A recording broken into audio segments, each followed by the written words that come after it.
Good evening and welcome everyone. We have a full crowd tonight, so thank you all for attending. The Town of Los Gatos Council meeting of April 16th, 2024 is now called to order. May we have a roll call, please? Councilmember Aristo? Here. Councilmember Rennie? Here. Councilmember Moore? Here. Vice Mayor Hudas? Here. Mayor Badami? Here. Okay. Would the members of the Stratford School Student Council please come forward and join me behind the dais?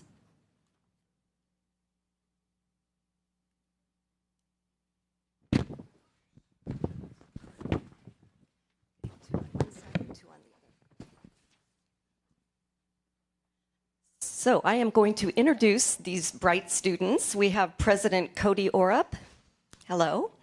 Vice President Seisha Bhatia. Welcome. Secretary Joey Cooey. Hi. And historian Grace Wang. These bright student council members are fourth graders serving the Stratford community with their leadership skills. They have regular meetings to discuss and share ideas for major school events such as open house, spirit weeks, fundraisers, and other community service activities at school. They also help share ideas, interests, and concerns with teachers and school office staff. I see the makings of future town council members right before us. May we all stand as they lead us with the Pledge of Allegiance. And I'm going to start with the President, Cody Orup, handing the microphone to you.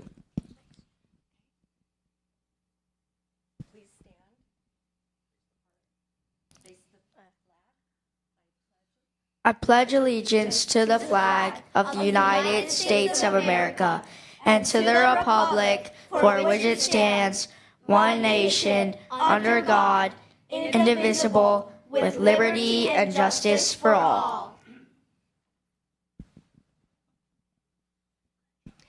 That was well done. Let's a round of applause for our students.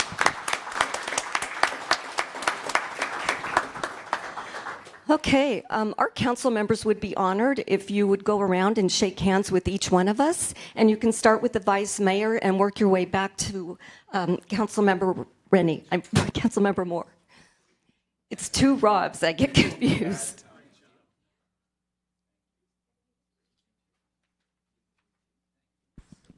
Okay. Got you, thank you.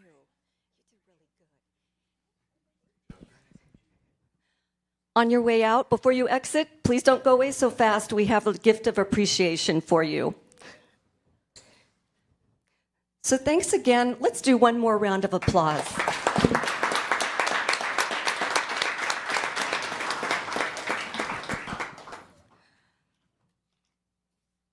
Okay, we can be seated, and I'm going to come down to the floor and ask our Executive Director of Public Works, Nicole Burnham, to join me, please.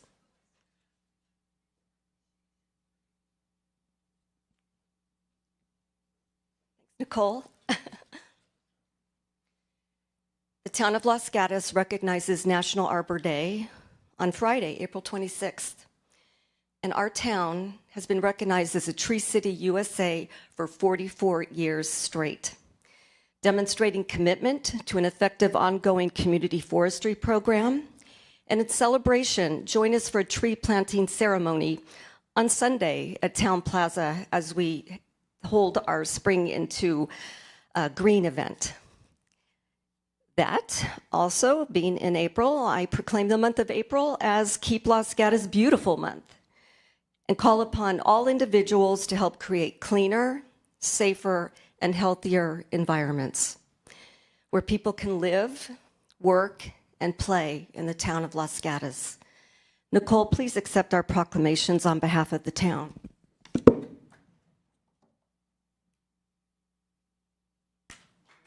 Thank you. Round of applause.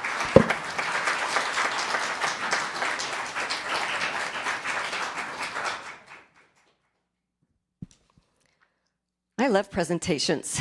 We have another excellent presentation, and I'm going to ask Captain Tata with 2 dispatchers to please come forward and join me on the floor. Welcome. We are so proud of our police officers, our dispatchers, and our paramedics in keeping our community safe and protected. Our dispatchers are the first and most critical contact that our community has with emergency services. They often work overtime, lots of overtime, with lean staff, and have exhibited extraordinary compassion, understanding, and professionalism during the performance of their jobs. So I hereby proclaim the week of April 14th through April 20th to be National Public Safety Telecommunications Week, also known as Dispatcher Week in simpler terms, in honor of the men and women whose diligence and professionalism keep our town safe. Please accept a proclamation with deep gratitude on behalf of the town of Los Gatos. Let's have a round of applause.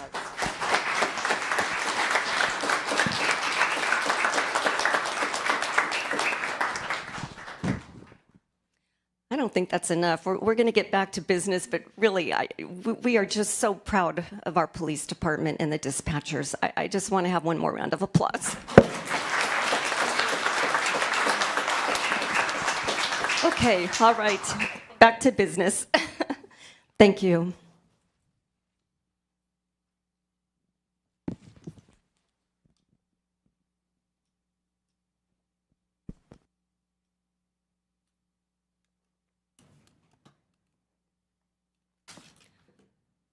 Okay, and just a reminder to the parents and students, you don't have to stay for the full evening.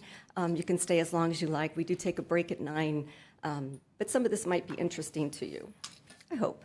We're moving on to our consent items, and I will look to council members to see if any of them would like to pull an item or comment. Vice Mayor Hudes? Yeah, I'd like to pull item 14, please. Okay. Item 14 is pulled, and we will hear that at the end of the meeting after our last agenda item. Any comments from council members? See none. I will look to the public to see if they would like to comment on any item that's on our consent calendar. Seeing no one come forward, I will ask our town clerk to take a roll call after I get a motion to approve. Councilmember Rennie. I move to approve the consent calendar consisting of items 1 through 13. Councilmember Moore. Second. Okay. Ms. Wood, if you could do the roll call. Councilmember Isto? Aye. Councilmember Rennie? Aye. Councilmember Moore? Aye. Vice Mayor Hudes? Aye. Mayor Badami? Aye. Passes unanimously. We will now move on to verbal communications, and this is a time when any member of the public can speak on an item that is not on our agenda. And we would allow 3 minutes of speech. And I have some speaker cards, but I'm assuming it's just for verbal communications since you didn't put an agenda item down. Okay, I will call Rich Stevens.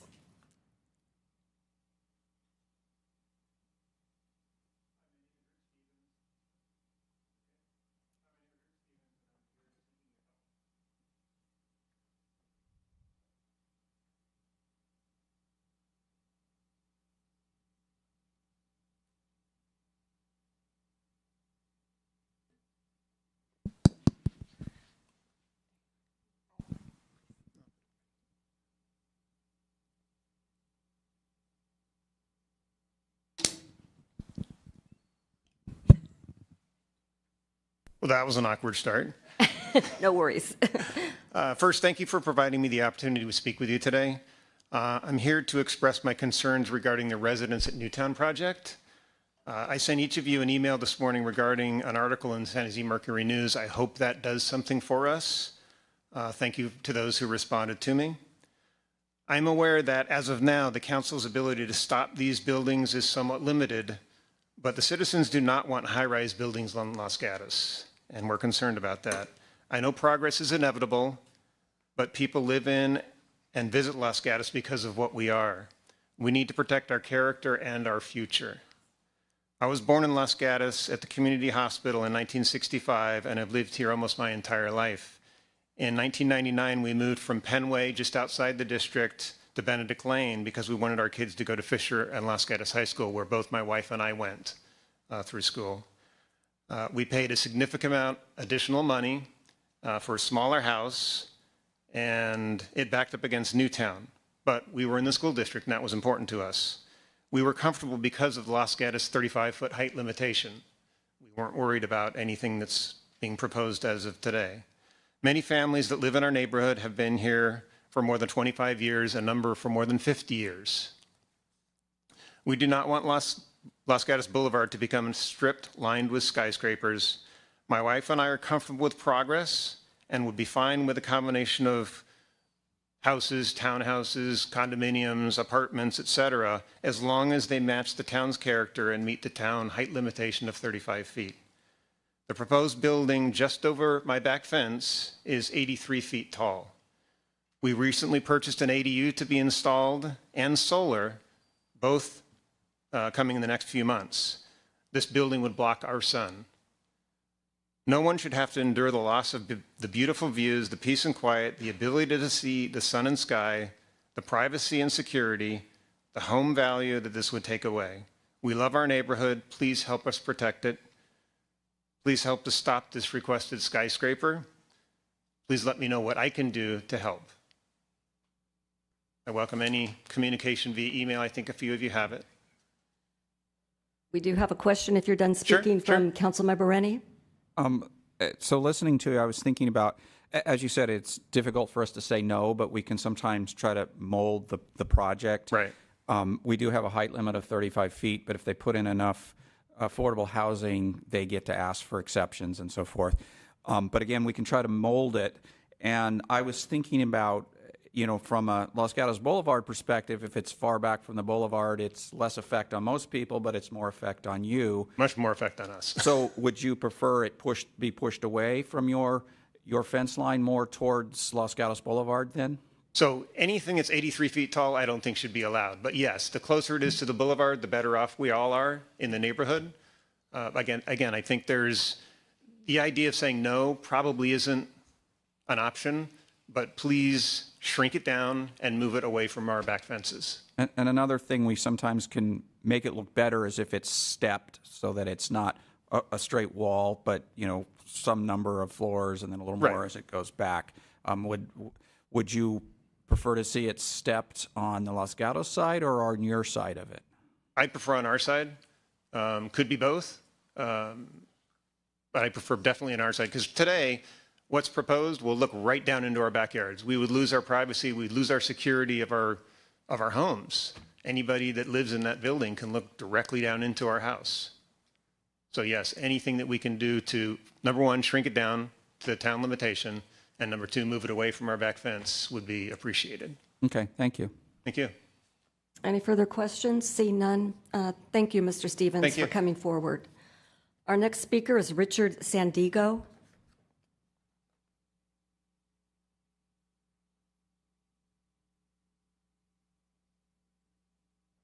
Thank you for having us. Rich Sandigo. I live on Benedict Drive. Backyard faces the new town, as well as the potential new buildings. As of right now, we get filter light into our back, which is great. You get to see a little bit of sunshine. But there's a big shadow. So roughly around 9:30, we start to see a little bit of sun. Because right behind us, we have two-story buildings. I don't know the height, but unless there's been recent development going around. So when I have a similar concern as Mr. Stevens has, is we're asking you to reevaluate or have the developer reevaluate the layout property, and as you mentioned in your questionings about staggered, staggered.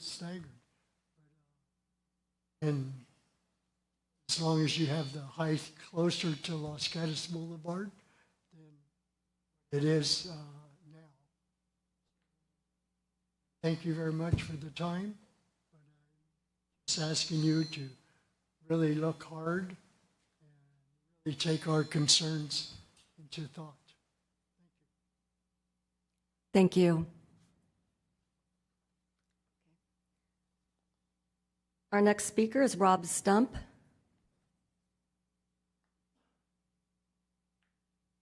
I just realized I've got poor timing with a last name like Stump. I come on Tree City, USA and Arbor Day, so I apologize for the last name. Council, thank you for letting me speak to you this evening. On October 4th, take you back in history a little bit, on 2022, the council adopted a resolution granting town-owned property known as 4 New York Avenue to Los Gatos Saratoga Union High School District and authorized the town manager to negotiate and execute the 4 New York Avenue grant agreement and related documentation. All of this, she did a fine job, lots of documentation to complete the transaction. The work done by the council laid the groundwork to address access issues that are concerning to the school district and set the stage to allow future ingress and egress from the property on which Los Gatos Lodge is currently located. In other words, the stage has been set for a second entrance exit for Los Gatos High School campus via Highway 9. The council demonstrated great foresight to address a traffic congestion and a public safety issue that could result in a real solution for the high school and the community. Why raise the topic this evening? Excuse me. With the potential of development of Los Gatos Lodge property, now is the time to address the public safety situation that has surrounded the Los Gatos High campus for many years. Traffic flows into and out of the campus primarily on one street, Pleasant Street, and that is a very, very congested area. As we all know, there's significant traffic congestion mornings and afternoons. No solution for relieving this traffic congestion other than a second entrance and exit through Los Gatos High and the parcel of land currently occupied by Los Gatos Lodge exists.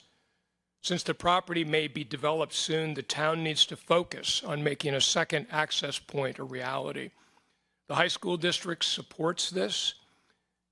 As the Lodge property is being redeveloped, the town needs to secure access through the development process. The town should assign this effort, if not already done so, to staff to make sure that a plan is in place to make this a reality.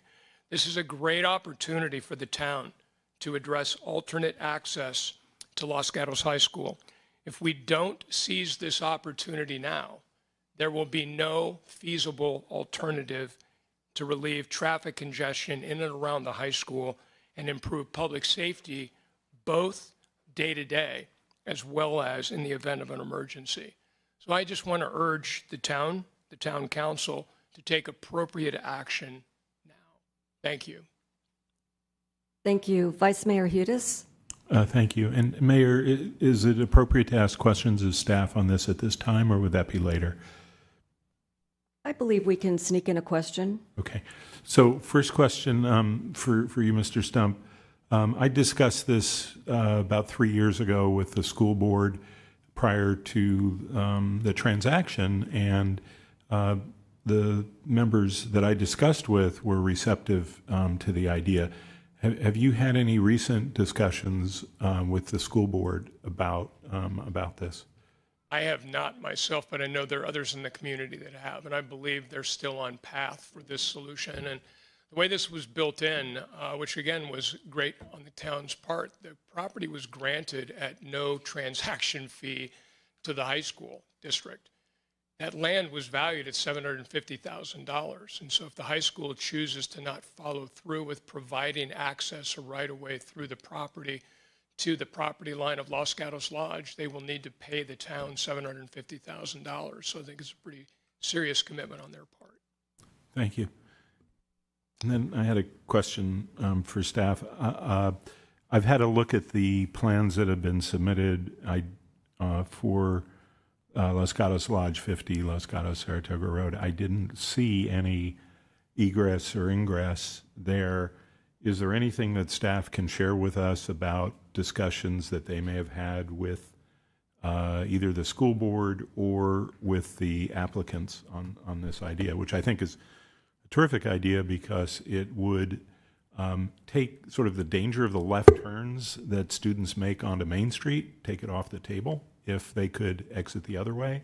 And at the very least, if we could get pedestrians going in and out that way, it would improve safety. So I'm just curious whether there have been any discussions either with the board or the applicants on this. Thank you for that question. Jennifer Armour, Planning Manager. I know that we do not have those details on the project plans at this time, but there are ongoing conversations, both about the potential for different pedestrian access through the site, as well as fire emergency access. And so those conversations are ongoing. Okay, thank you. Okay. Our next speaker is Karen Yamamoto.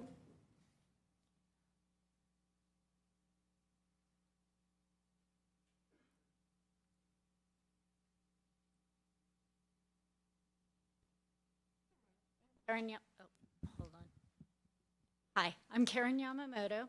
I live on Benedict Lane, and this is regarding Newtown, and I'm going to follow up on what they have. It's a 7-story building being proposed in my backyard, directly in my backyard. I literally, right now, have a view of the 2-story building that exists right now. They look directly into my rooms. I have no privacy at night. The wall is actually lower on my side because they're lower on the other side.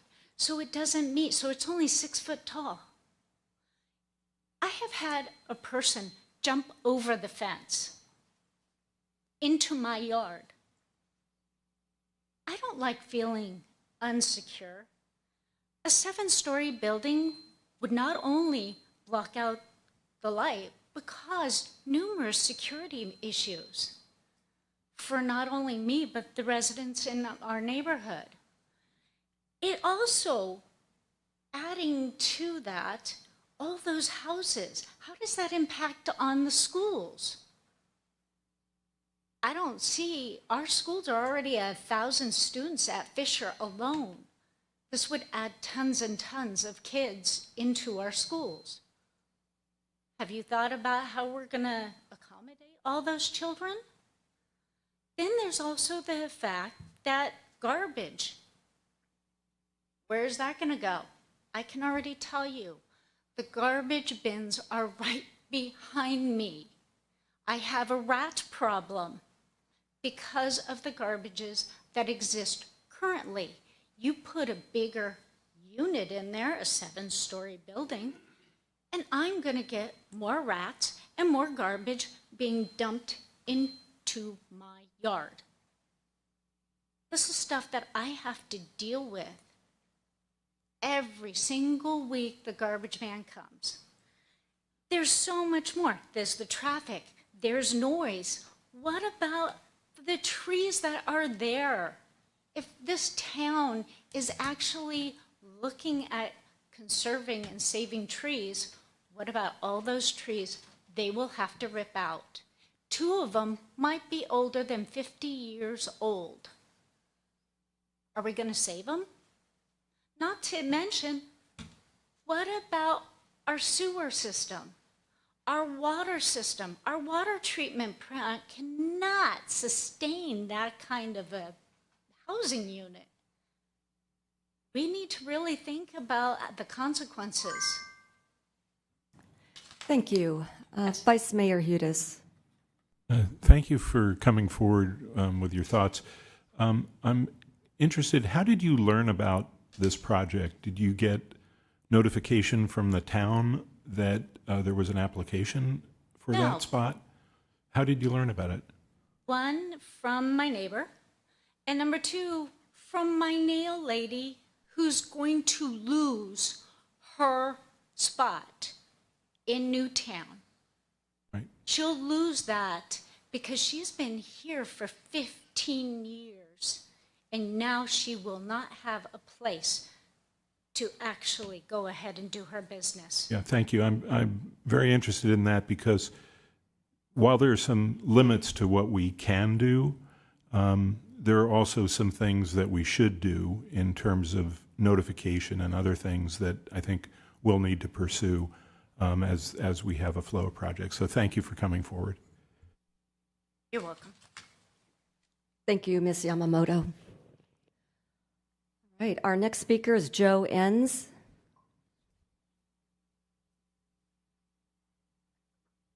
Thank you. When I first started organizing for Friends of the Lost Gatos Creek, I was concerned about the tunnel under Main Street, less than desirables living down there, putting garbage, and I was thinking mostly it was an ecological nightmare. So that's who I still represent, and I've met a lot of the homeless. I know a bunch of them who chose to live in the creek, and a bunch of them were just evicted by Forbes Mill, and they're learning to become more civil, which is good. The drugs is what bothers me, and the violence associated with some of them, and they're all congregated now. It's hard to say. Well, anyway, the police do. I'm working with the police, Detective Riley Frizzell, out of the church, and people are starting to get together and go, we can't have this because of the violence associated to somebody's just stabbed recently or something stupid, and the meth it seems to go hand in hand with the violence, and so I'm glad I'm working with the police department, Captain Tada and Jamie, and I'm glad to be able to get involved in this enough to make it safe here because it's heinous, and I'm going to the two people that were involved in its hearing next Tuesday with Detective Riley Frizzell, and I'm going to have something to say to these people. So I hated to be so serious. Usually it's a joke up here, kind of, but this is like really serious. So thanks a lot. Thank you. Our last speaker card is Alan Bayless. Please come forward. Mayor Badam, I represent also the homeless here. My family grew up here, and we had a house behind the 7-Eleven here. What the previous gentleman said is slightly true. There's some individuals from Stockton who live in an area where it becomes very violent and excessively competitive. I see that it's not just crack or a black heroin or a methamphetamine. I'm stopping because I know that the town is small, and anyone finds out what's going on, it exacerbates. It gets worse. I grew up in a family that was drug dependent and around alcoholics and drug addicts. I'm friends with Pastor Dale Gustafson, who's chaplain for Los Gatos PD. But all of us, Rob and Mayor Benem, have been forced into one area at this point, moved out behind Forbes Mill. If there was any way to get these ADUs started so few of them, like Tony's mom, Queen, Charlene, could take her van and go to an ADU and park. She tends to not quite get it, even though I get it now, that it could tend potentially violent. And all the males, like Ted Shade and all the guys that live out by, they're cooperative. Like he says, it's civil for now because there's a bunch of people that grew up here. But I just don't want it to get out of hand. I mean, nothing about me that is strange around any section of society or any minority or any type of people. Kids over at Balzer Field, they let me walk in. I mean, I look grungy, and everyone thinks I'm a nutcase, but they know that I'm a solid person. You come by and you give us provisions during the winter, but that area now is full of people I've known for 20, 25 years, and a few people from Stockton that have a different parameter and a different idea of what it means to be homeless. It could get out of control. If a couple of these people from Stockton came in males and thought I was threatening Charlene, Tony's mom, or Tony's girlfriend, Jen, Tony's out in June, it will get excessively violent. The guy almost run me over with his van, and I did a scream, so I grabbed a stick and pushed back. Like martial arts, I got out of the way. Just the idea of maybe opening another area in November, elections are coming. We don't know who's taking over for Gavin, who's becoming the president. It could turn into, citing homeless and getting them out of areas. I'm sure that's when it's going to start to happen. But until then, the idea of really, really pushing the idea of ADUs, like San Ignacio, Matt Mahan has an idea, but they have those ADUs there for 3 to 4 months, and then they need another $6 million to move those ADUs. There's a saying that you need to feel safe to grow. People need to be able to stay somewhere for up to a year, is my feeling. Okay. Thank you, Rob. Okay, thank you. All right, I see one speaker card coming.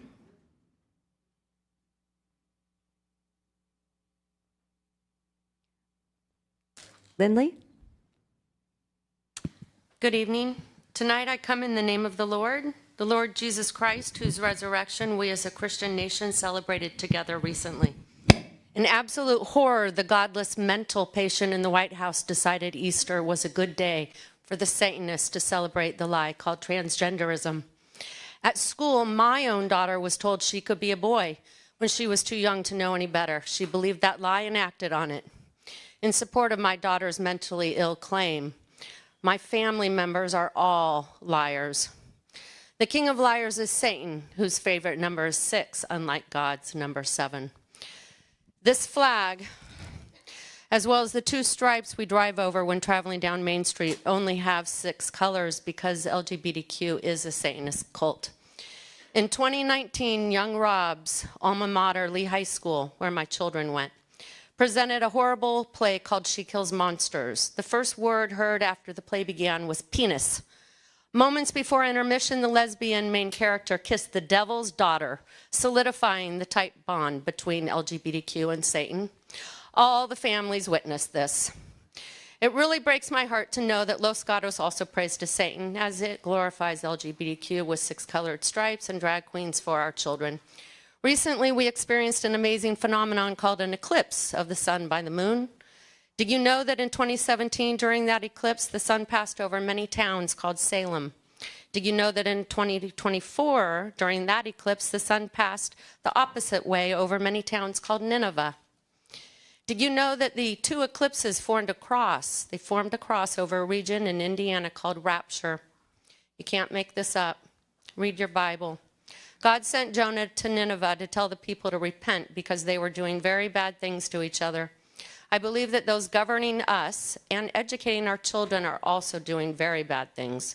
We are seeing our beautiful Santa Clara County go to hell.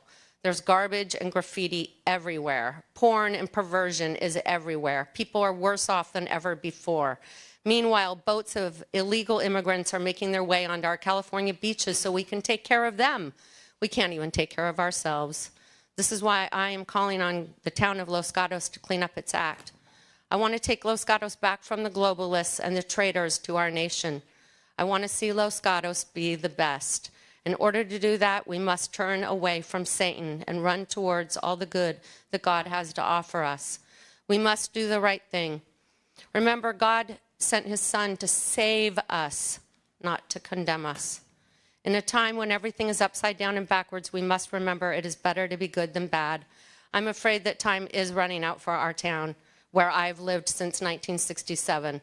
We must stop promoting things that will only hurt us in the end. Virtues are way better than vices. Thank you. Thank you. All right, would anybody else like to come forward and speak to us? And if so, fill out a speaker card. See no one come forward. Are there any hands raised on Zoom?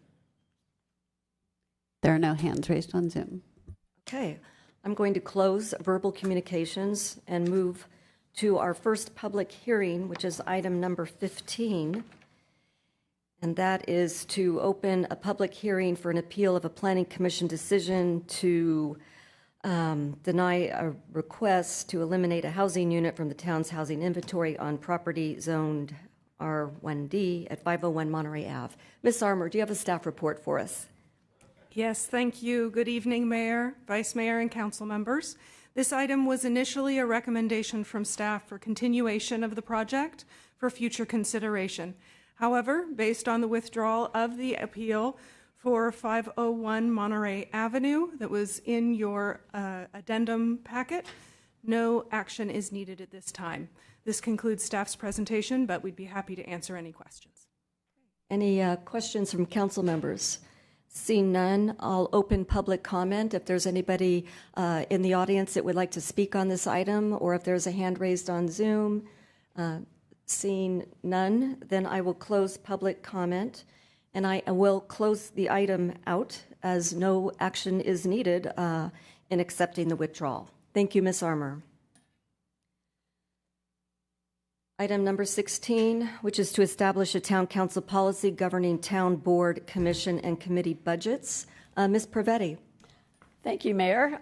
This item is before you because of the town council's generosity towards our board and commissions. Several of them now have a budget of $2,500, and many of them have very creative ideas for the use of these funds. So we thought it would be useful to make sure we have a policy to guide those expenditures. So before you tonight is the beginnings of that policy. We believe it's ready for adoption, but as this is our first attempt to actually have some guidelines, we expect that over time we might be back with additional changes to make sure that it's working both for the council as well as the intent for the commissions. Thank you. Thank you, Ms. Pravetti. Any questions from council members? Councilmember Moore. Thank you, Mayor. Thank you for bringing this forward. It's great that we can help support our commissions in this way, and it sounds like it's been going so far so good. I really appreciate the guidelines that the policy lays out. I just wanted to ask about one of the inappropriate uses, which was vendors or services. Can you talk about a little bit about where that came from? Because I could definitely see why there are circumstances where that would be inappropriate, but some of our commissions have completed reports and done things like that. And so if there was a survey vendor or something like that, just wanted to see what the rationale was on the exclusion. Sure. I think the issue is really the direct purchase of vending services by a commission, because they have no authority to spend town money. That authority rests with me. So, for example, when we had our senior services committee working on the roadmap, the town did hire Sassy to do the older adult survey. And so, the town did that with the recommendation of the town council and the support of the commission and the committee. So I think what we're trying to avoid, we want to make sure we're following all the state laws for procurement, and that we don't go out and have, commissioners there. And as you know, there are so many conflict of interest rules and not showing favoritism. There are just so many rules that it makes sense that if there is a need for a vendor, that it come through the town, and that we make sure that it's part of the work plan and aligns with the council's priorities.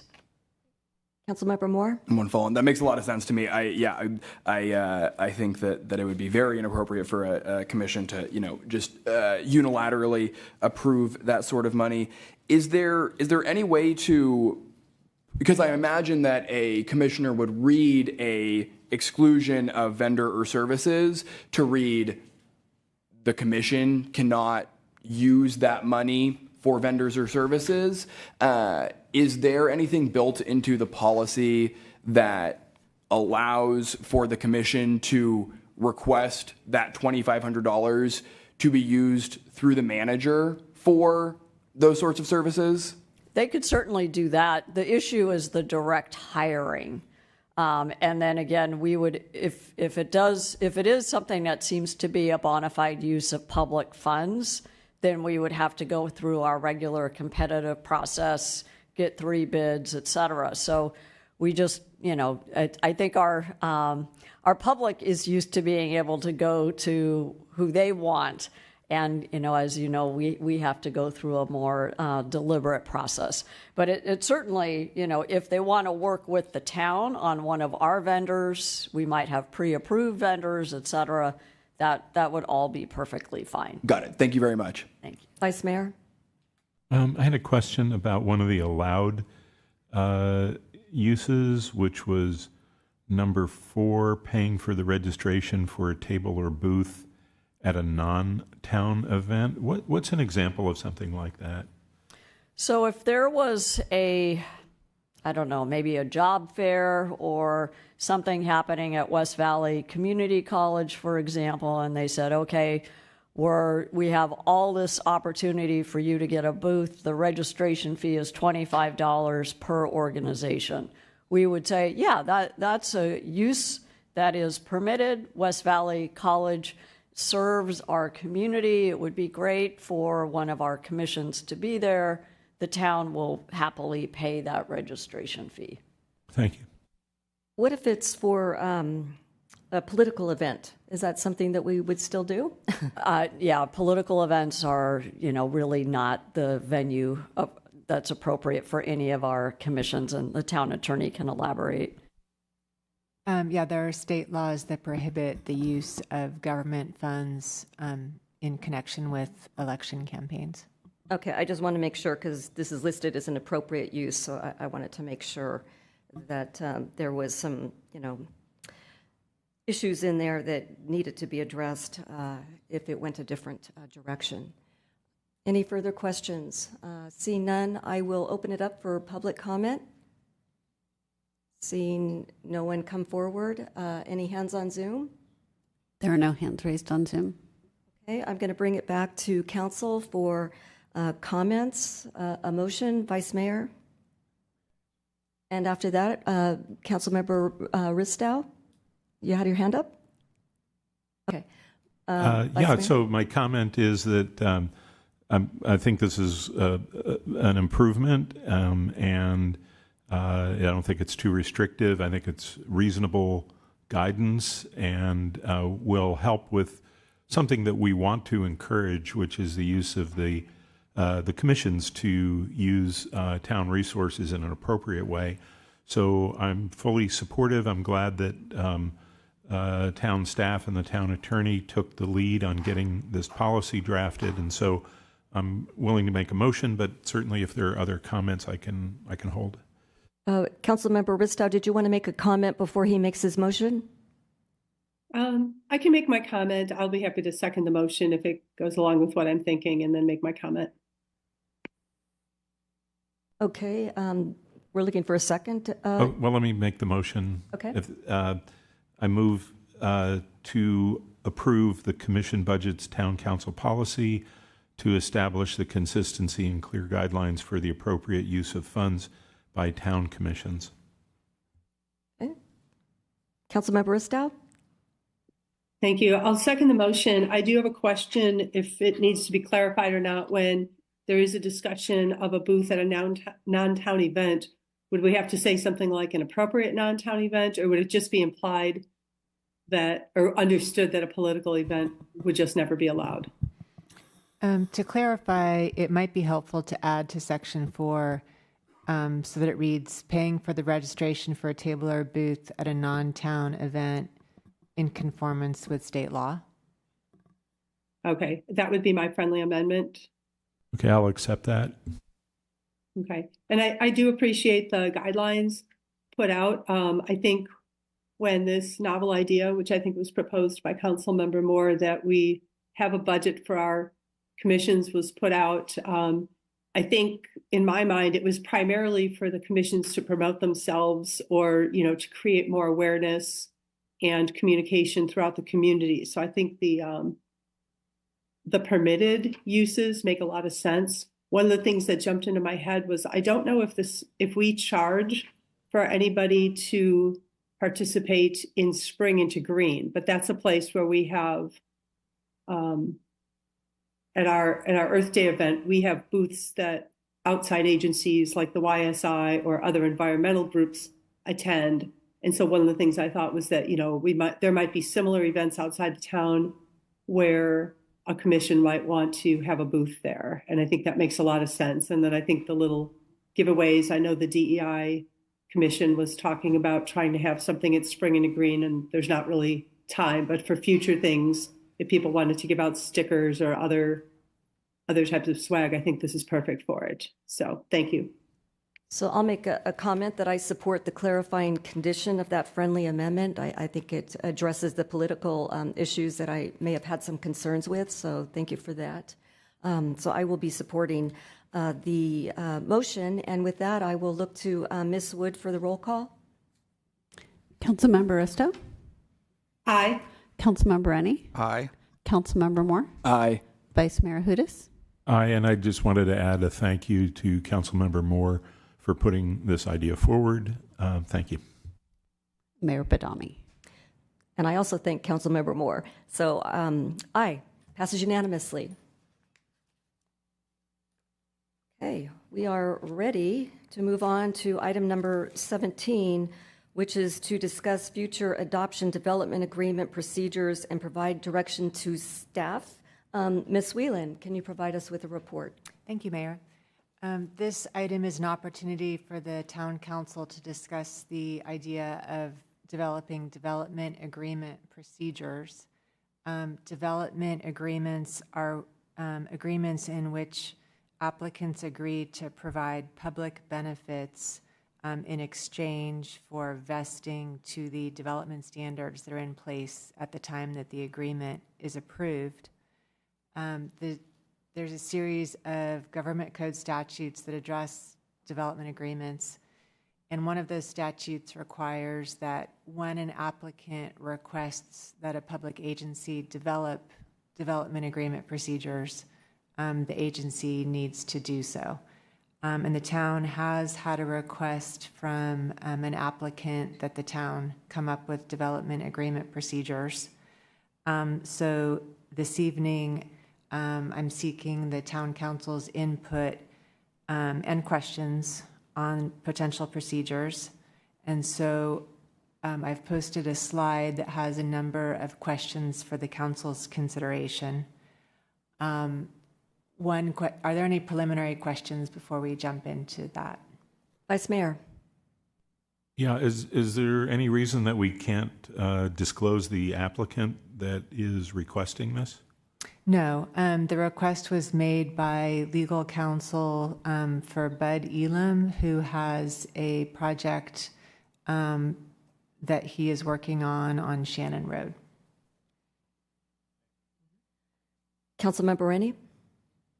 So the question is, when I look at this, I believe this has, excuse me, a potential to shortcut the public process, because I believe what this is implying is the council works out with a developer an agreement that, as you said, will vest them, which means we don't do the usual steps, or do we do the usual steps through planning commission for a project and then through council, and so there's lots of opportunities for the public to comment.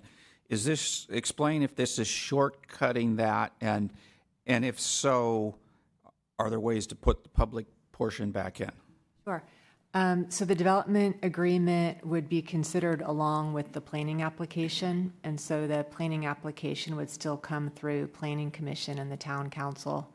For an applicant, the benefit of the development agreement is that they can freeze the standards that were in place upon development agreement approval. So for instance, development impact fees are usually paid at the time of building permit issuance. And so it's often beneficial to an applicant to freeze the standards so that they pay the impact fee that was in place at the time the development agreement was approved, which could be several years before a building permit is pulled. So in short, it will go through the same public review process that the planning application goes through. And there's absolutely no requirement that the town agree to actually enter into a development agreement. It's a voluntary contract between the town and the applicant, and neither party is obligated to enter into it. Vice Mayor? I appreciate the answer. I wanted to follow up a little bit on page 2 of the staff report. There are a set of procedures that are listed, and So I wasn't quite clear on what, if any, of that differs from a development application. In some instances, there will be development applications that could be approved at the Planning Commission level. And so development, but the state law provides that development agreements go to both the Planning Commission and the Town Council for review. So in some instances, there might be a lengthier review for the development agreement than there would be for the planning application. And so just all the other steps, all of the steps listed there are the same for a development application, or which of those specifically would be different for a development agreement? So this list comes from state law, and this is what the state law mandates be included in development agreement procedures. And so what would differ is for development agreement procedures, there would have to be a statement of purpose, which would not be required for a planning application. The development agreement gets recorded against the parcel that it covers. But for planning applications, I believe that the conditions of approval are recorded as well. So that's similar. The development agreement procedures would allow amendment or termination of a development agreement, and that would be different from a planning application. And then in addition, development agreements require review every 12 months to make sure that the applicant is conforming with what was required in the development agreement, and that differs from a planning application as well. Vice Mayor? And just on any of those steps, would there be less public transparency than a development application? No, for example, the periodic review happens at a public meeting. An amendment or termination of the agreement would happen in a public meeting as well. Okay, thank you. I'm wondering where I got the impression that there were some things that were less transparent in a development agreement, but I haven't been through one before, so I don't know. Okay, I'm sorry, Councilmember Rennie. I wanted to just follow up because the answer to some of the questions made it sound like a development agreement is beneficial to the applicant, but how is it beneficial to the town or the public? So on the town side, as an incentive to enter into a development agreement, applicants will offer up payments or physical improvements. So for instance, if the town wanted to require dedication or improvement of right-of-way, that could be required as a condition of wanting to enter into the development agreement. So it's usually one of those two things, payment or improvements to physical facilities that the town wants. We could ask them to build a soccer field on the... Yes. Kind of thing. Okay, thank you. Okay, as we continue with Ms. Whelan's presentation, Councilmember Ristow, I can't see you, so I don't know if you have a question to ask as we continue with the presentation. Yes, thank you. I did have a question. I think Councilmember Rennie asked one of my questions. The other is, it sounds like because it has to be mutually agreeable, that because we don't have the framework for a developer agreement, we're being asked to create one, but we don't have to use it. We just need to have that tool available. And if it's mutually beneficial, then it would be used. That's correct. Okay, thank you. Okay, I don't see further questions. Ms. Whelan, did you want to continue with the presentation, or are we stopping here at the questions for council? Perhaps I'll walk the council through the questions, and it would make sense to tackle the questions one by one. So the first question is whether the council would be interested in having development agreements be available for all types of projects, or to limit the option for development agreements to residential projects. Vice Mayor. I appreciate council being asked some of these questions, but I would also be interested in staff's research and opinions on these as well. Are there any background on this that you could give us, or what's prevalent in other communities? I'm just a little lost. Mm-hmm. In my experience, the procedures cover all types of land uses, but in practice, the developers that have wanted to enter into the development agreements have been residential developers. But in my opinion, it makes sense to keep it as broad as possible. So I would probably propose that the procedures cover all land uses. Through the mayor, other ways that cities use development agreements is when you have a significant employer who's interested in building in your community, and oftentimes a community might want different concessions from that major employer, so the development agreement is a good mechanism to make that happen. Okay, thank you. Councilmember Rennie. Before we answer these, should we see if there's any public input? I think that would be a good idea. So I'm going to open public comment. We have no speaker cards. Any hands up on Zoom?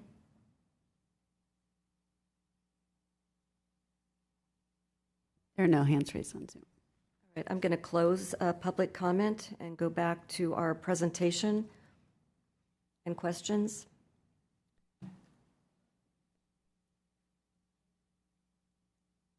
So unless there's further questions on number 1, I think I'll move to question 2. I believe Councilmember Risto had her hand raised. Councilmember Risto, did you want to comment?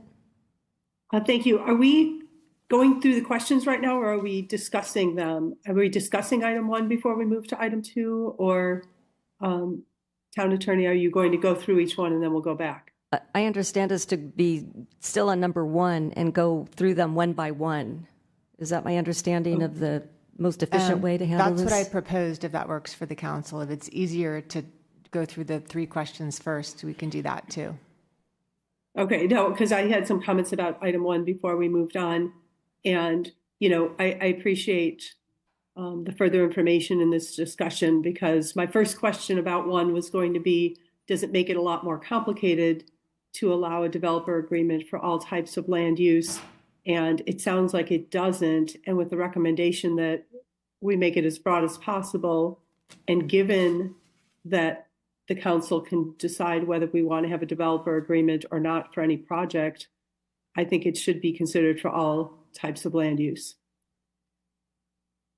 Councilmember Moore.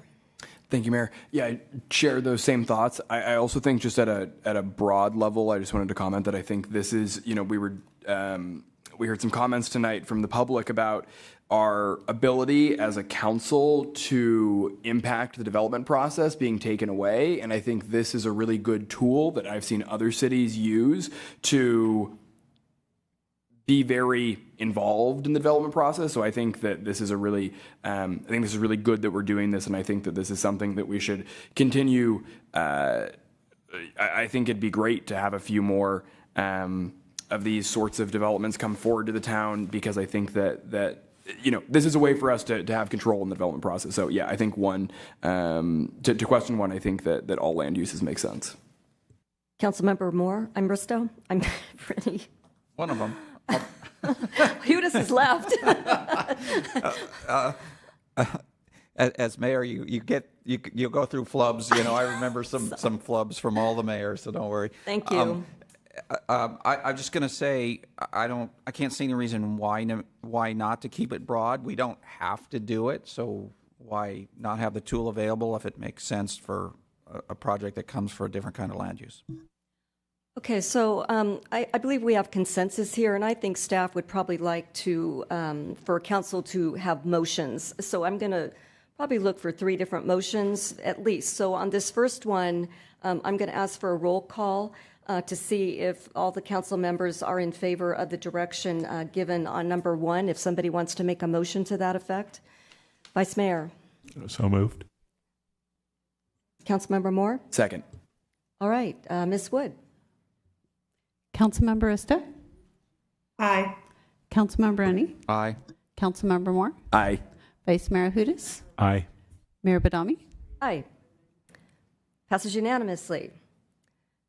Question number 2. Okay, question number 2 is whether the council is interested in limiting the consideration of development agreements to projects of a certain size. I looked for samples from other jurisdictions to see if any of them limit projects. I found one jurisdiction that limits the consideration of development agreements to projects that are at least 4 acres in size or at least 500,000 square feet of floor area. And one reason that it might be beneficial to limit consideration to the larger projects is there is a lot of staff time that would be involved in working on the development agreement. And so it makes sense to limit the use of development agreements to the larger projects. Do we have the potential for 500,000 square feet of floor area in Los Gatos? No. No, but that's just an example of how the size could be limited. But that was the only example that you could find. Correct. Okay. Yeah. All right, Councilmember Moore. Thank you, Mayor.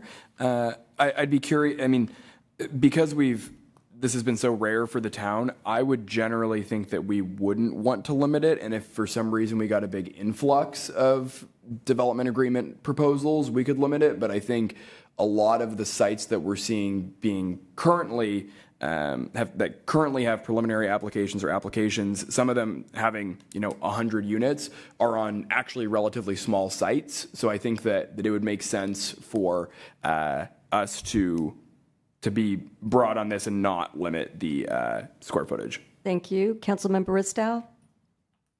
Thank you. I was thinking similar things. I'm not sure if I want to limit it on acreage. We might want to talk about a minimum number of units, which I think is more relevant to our public. I mean, I doubt somebody's going to come forward wanting a developer agreement for a duplex or something, but I'd be interested in staff's feedback on that, because I think that is the salient issue for most of us.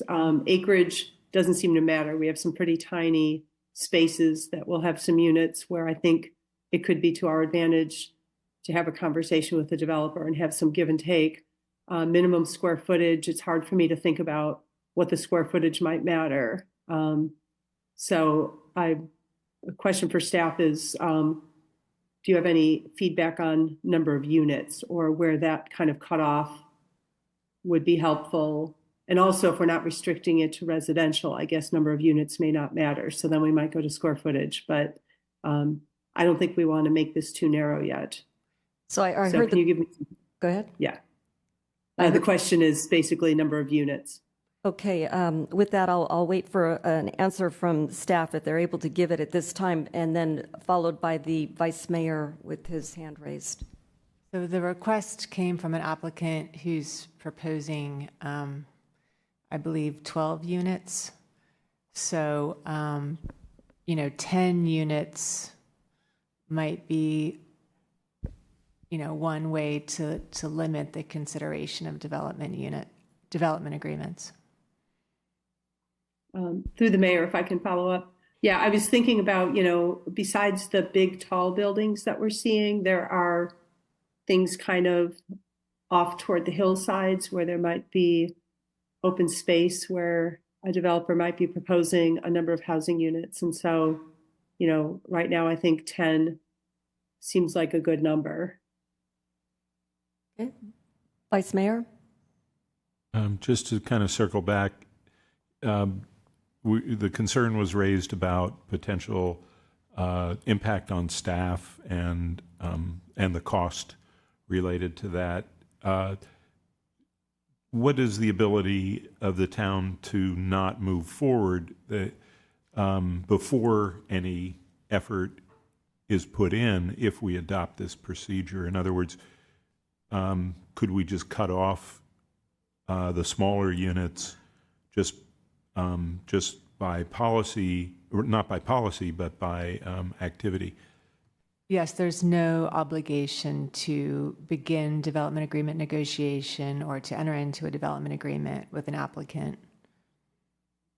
So if I could follow up, so a number on there would just be to kind of influence a developer not to come in at a lower number. Yeah, it would state that the town will only consider development agreements for projects of a certain size, but it would not obligate the town to enter into negotiations or to actually draft the development agreement. Councilmember Moore, followed by Councilmember Rennie. Thank you, Mayor. Yeah, I think in a practical way that makes sense, but from a policy standpoint, I don't know if it makes sense to even put the 10, just because what I'm thinking of is one of the places where I think we've probably gotten the closest to a development agreement is something like the Gatos Lane Teacher Housing Project, which was only 4 units. And so I think that there are places where we could get creative with affordable housing, developments where we might want to entertain, other places where you could put a 4-plex and get creative with the developer on how to make that happen. So I don't think there's a reason to put a floor on it right now. If we start getting a bunch of frivolous applications or something, I think then we could look at that, but I don't know that it makes sense to do that right now. Councilmember Rennie. Trying to remember my question now. Okay. Come back. That makes me feel good, actually, with my previous blunders. Okay. Any further comments? Councilmember Risto, I don't see any hand up. Okay. Councilmember Rennie. Yeah, so related to, we're sounding like we're leaving it up to staff to make the decision on whether they say yes or no. So I guess what I'm concerned about is if we don't put a limit, are you going to have to bring something to council agenda every time somebody proposes a development agreement? And that would be because we kind of had some things, well, let's not put the policy in, let's just kind of practice not doing it. Well, I don't know how you do that without peppering us with agenda items. So absent standards, the request probably would come to town council, but the procedures can always be amended in the future. So, one option would be not to put the limits in the initial set of procedures, and if the requests become overly burdensome, the town council could amend the procedures. Councilmember Moore? That's what I would be in favor of. I think that makes sense. I would too, so I don't know if you want to put that into a motion and see where it goes. Sure. I move to not put a limit on the project size for our development agreement policy. I'll second that. Any comments? All right, Ms. Wood, I'll ask for a roll call. Councilmember Risto? Aye. Councilmember Rennie? Aye. Councilmember Moore? Aye. Vice Mayor Hudas? Aye. Mayor Badami? Aye. Passes unanimously. We now move on to question number 3. Ms. Whelan, did you need to elaborate on that for us? Yes, the third question is whether the council is interested in limiting the consideration of development agreements to projects in which the applicant is expending a certain dollar amount. I was not able to locate any sample procedures that do have such a limit, but the town could impose a limit if it wanted to. Councilmember Moore. Thank you, Mayor. I have the same feelings about this one as the last one. I don't think it makes sense right now. If we start, if we find a reason to put a minimum dollar amount in, we can do that later. Any further comments? Seeing none, would you like to put that into a motion as well? Sure, thank you. I will move to not set a minimum dollar amount for development agreements. Councilmember Ristow. I'll second it. Okay, any further comments? Seeing none, Ms. Wood, if you could call the question. Councilmember Risto? Aye. Councilmember Rennie? Aye. Councilmember Moore? Aye. Vice Mayor Hudas? Aye. Mayor Badami? Aye, passes unanimously. All right, is there any further direction that staff needs from us, or is there any further comments that council members would like to add before I close this item? Seeing no hands up, I will close item number 17 and move on to item number 18, which is to adopt a resolution modifying the height, pole, and netting policy for additions and new constructions. Welcome, Ms. Armour. We're looking forward to your report. Thank you, and good evening again, Mayor, Vice Mayor, and council members. The item before you this evening is consideration of modifications to the town's story pole policy based on town council direction on August 1st and December 5th of last year. Attachment 13 contains all changes shown in strikeout and underline. The draft resolution, attachment 14, also includes language that this policy would apply to active development applications that are currently under review. The goal of this additional language is to reduce the governmental constraints on the development of housing. This concludes the staff's presentation, but we would be happy to answer any questions. Thank you. Questions from council members? Vice Mayor. One of the concerns I raised when this was before us previously was not notifying neighbors when a project was going to go in place, and that notification previously was the story poles going up, and people would notice them.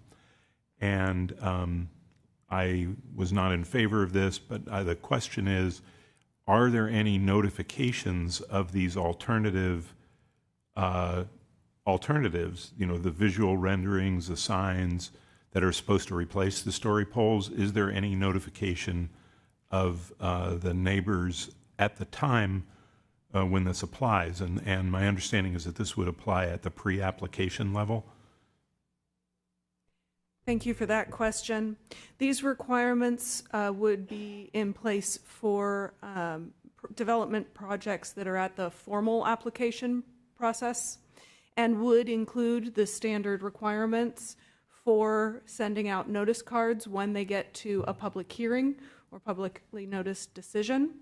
And in addition to that, the signage now, based on the recommendations from council, would be installed earlier in the process because it would be based on when the first staff technical review occurs and staff comment letters received, rather than being prior to the public hearing, and so could be months or more earlier than would have previously been installed. Vice Mayor? So my understanding is that part of this is to grandfather in the existing pre-applications. Is that correct? The change to the language about this applying to development applications that are currently under review is recommended based on public comment that was received, being concerned that because this policy change is being adopted at this time when certain applications have vested to a previous date, that they then would be constrained by this requirement and a request. And so at the recommendation of our town attorney, we did add this language to try to address those concerns, and it is for consideration of council this evening. Vice Mayor? Yeah, and then I'll follow up a little more during discussion, but this highlights, it seems like we're saying this applies to pre-applications, but the notice wouldn't be sent out at that time. And so we can get into a little more discussion, but I just understand that there is a change to move this to the pre-application level, for it to apply at the pre-application level, yet we're not saying notification needs to occur. Is that correct? I would disagree that it applies to formal applications, not at the pre-application level. There are no story pole requirements at this time or in the future for pre-applications. Vice Mayor, followed by Councilmember Moore. So would this apply? Would the projects that are proposed in the pre-application level, are they part of the group that this would apply to that's being grandfathered? Thank you for that question. If I can restate, I think what I hear you're asking, that this would apply to current and future formal applications. So including those that are currently under review, and that would also include any that we have received preliminary applications for that have not yet submitted a formal application. That previously there was some question as to whether they would use the old or new version of the story poll policy because of the vesting of those pre-applications. Thank you. I'll follow up later. Councilmember Rennie? I'm sorry, Councilmember Moore, then followed by Councilmember Rennie. Thank you, Mayor. Thank you for this report. So just wanted to ask about kind of how we got here and for the education of the public. So my recollection of this item is that making substantial changes to our story poll policy was a key recommendation from HCD for certification of our housing element. Is that correct? Yes, that is correct. I would also add that the discussion of modifications to the story poll policy actually started even before that as part of discussion of some of the story poll exception requests received by Town Council. Great, thank you. Yeah, and I think it's really important for all of us, collectively to remember that we are trying to do many things at once, and I think we have all stated as a council that the housing element has been our top priority, and so I think that is why this is super, super important. Councilmember Rennie? Probably two questions, separate questions. So I was a little confused at first when I saw the red line version, because I thought we already approved it, and I was thinking, well, are you asking for all these changes? But there was so many of them, it confused me that we would be asking for more changes. But actually what you did is you provided us what we've already done, so we understand what we're grandfathering back. That basically, is that correct? That is correct, though actually no resolution was actually adopted at the previous meetings. There were motions to make changes, but because of the multiple motions that were included in the complexity of the changes, this is now the complete set of changes that were included in those previous discussions being presented to you for adoption tonight. The one additional change, actually, there are two additional changes that are proposed by staff beyond what has already been discussed by council and recommended by council. One is to make sure there's clarification for projects that are just conditional use permits, and the other, as specified in the staff report, and the other is this language about projects that are currently under active development review. Okay, that brings up another question. So why would this just be for a conditional use permit? Because that wouldn't change a building. How would that change a building? Why would that need a story poll? Thank you for that question. The reason that we added language was that there was a need to specify when the signage is required. Previously, project signage was only required as part of the installation of story poles. Now that there are going to be projects, for example, a new two-story home that has two-story homes next to it that would not require story poles, the goal from the council was to have signage for that type of project.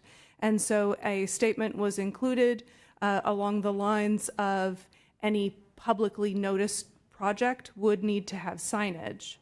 Because conditional use permits are publicly noticed, that means they would now require signage, not story poles. But we wanted to make sure that there was language in there so that, say you've got a new conditional use permit within an existing building in downtown, and there's no space in front of the building to put the signage, being allowed to have that signage in the window, or in a shopping center, having it in the window rather than out in a planter strip along the edge of the parking lot.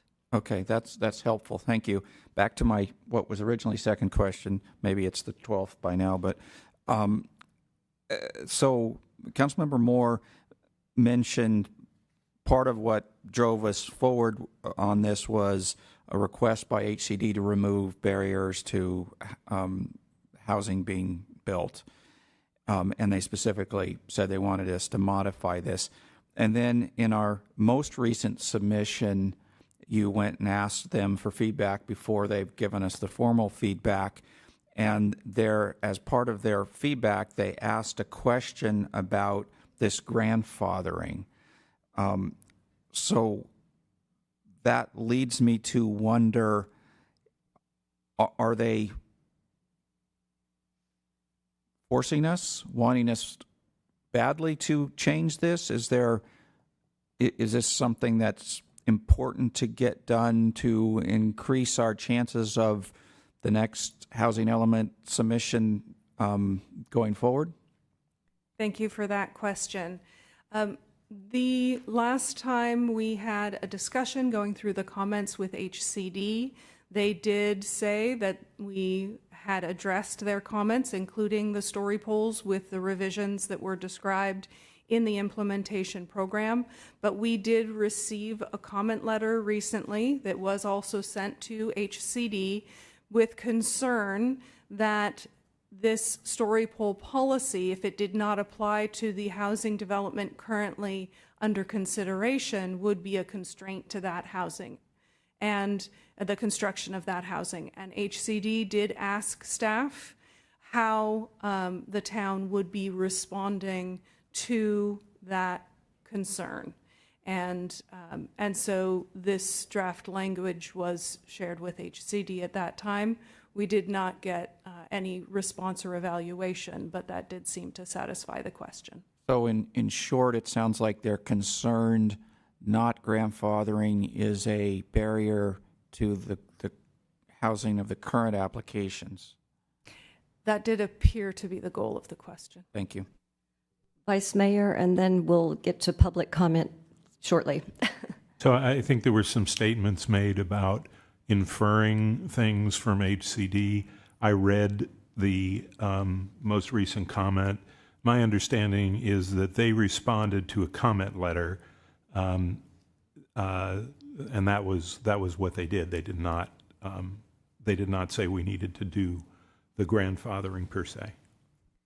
There has not been any specific direction from HCD. Thank you. Okay, I don't see any hands up, so I am going to open public comment. And I do have one speaker card from Rich Stevens. Please come forward. I'm in Rich Stevens. Sorry if I didn't understand what's being discussed here, but I wanted to clarify because it was concerning to me, a couple of the points that were made. Today I sit in my living room and I look out over the Los Gatos Hills. So it's important to me to get input earlier if something's going to be built that's going to block that. We have a single-story neighborhood, but if a two-story house went up across the street, I would lose all visibility to those hills. So I'd want to know that. Story polls help with that. I stumbled across this 7-story building happening in Newtown. And as far as I'm concerned, we, the citizens of Los Gatos, need to know what's happening at all times. Story polls show the reality, right? I may get a mailer saying something happened, but if I can see story polls sticking up 7 stories, which I don't know how you do that, that becomes reality. So again, I apologize if I'm off point here, but please just keep that in mind. We want to know as citizens what's happening. You have more time, and I have a question for you, and so does the Vice Mayor. Okay.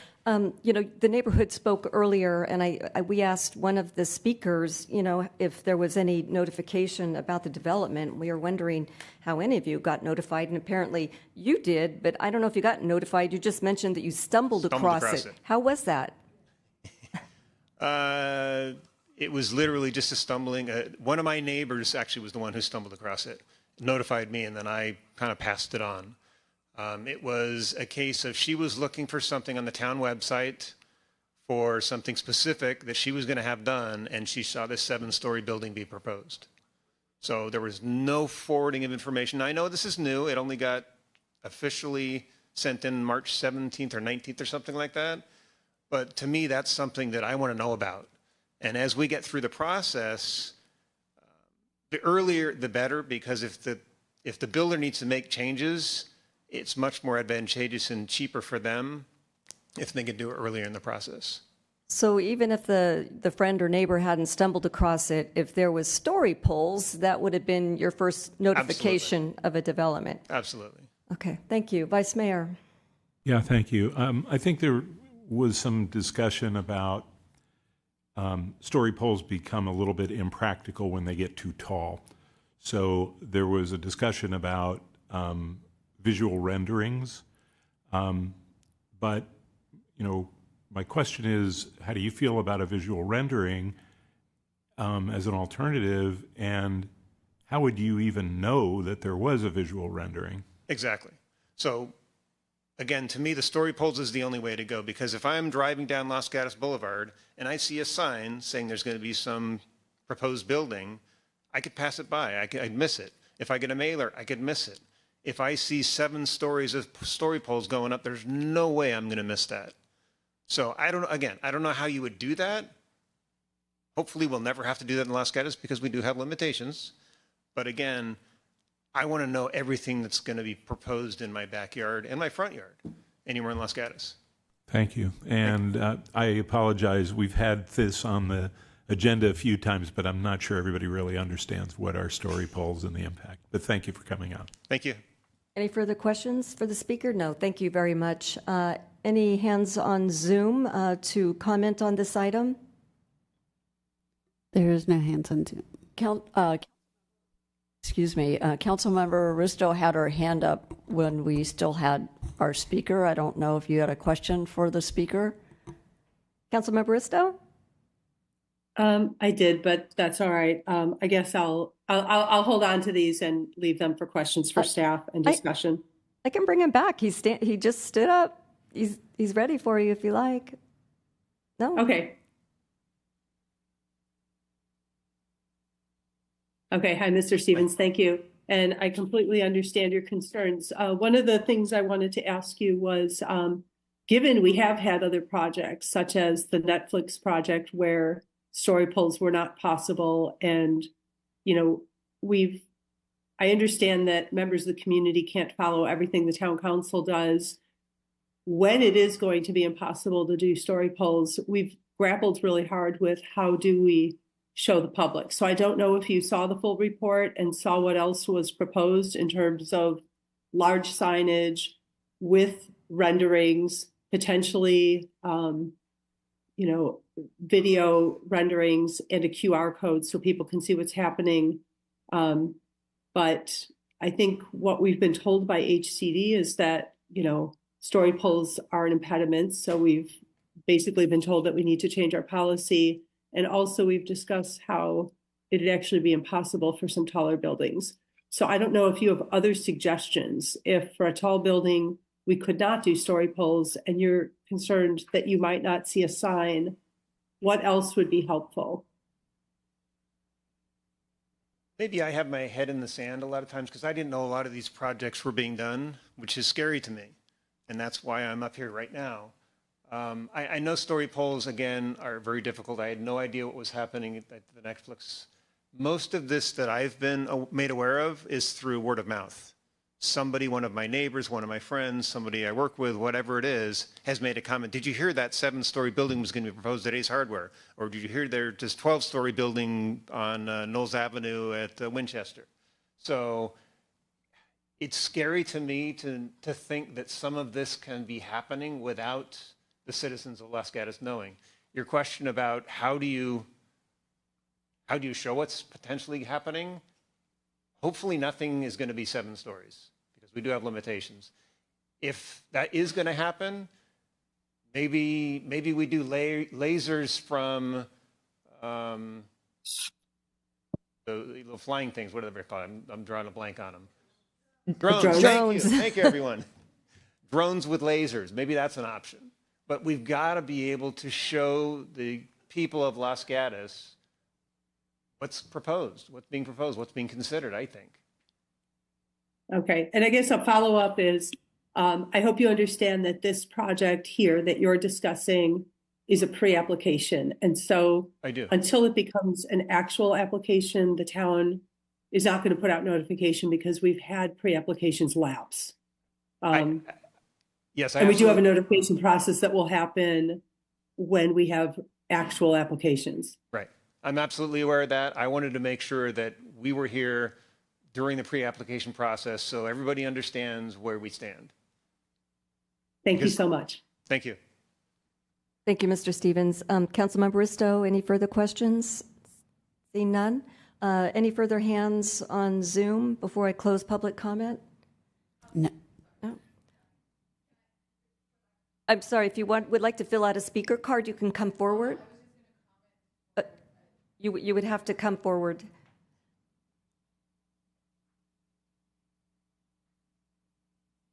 If you like, you can come forward and fill out the card after.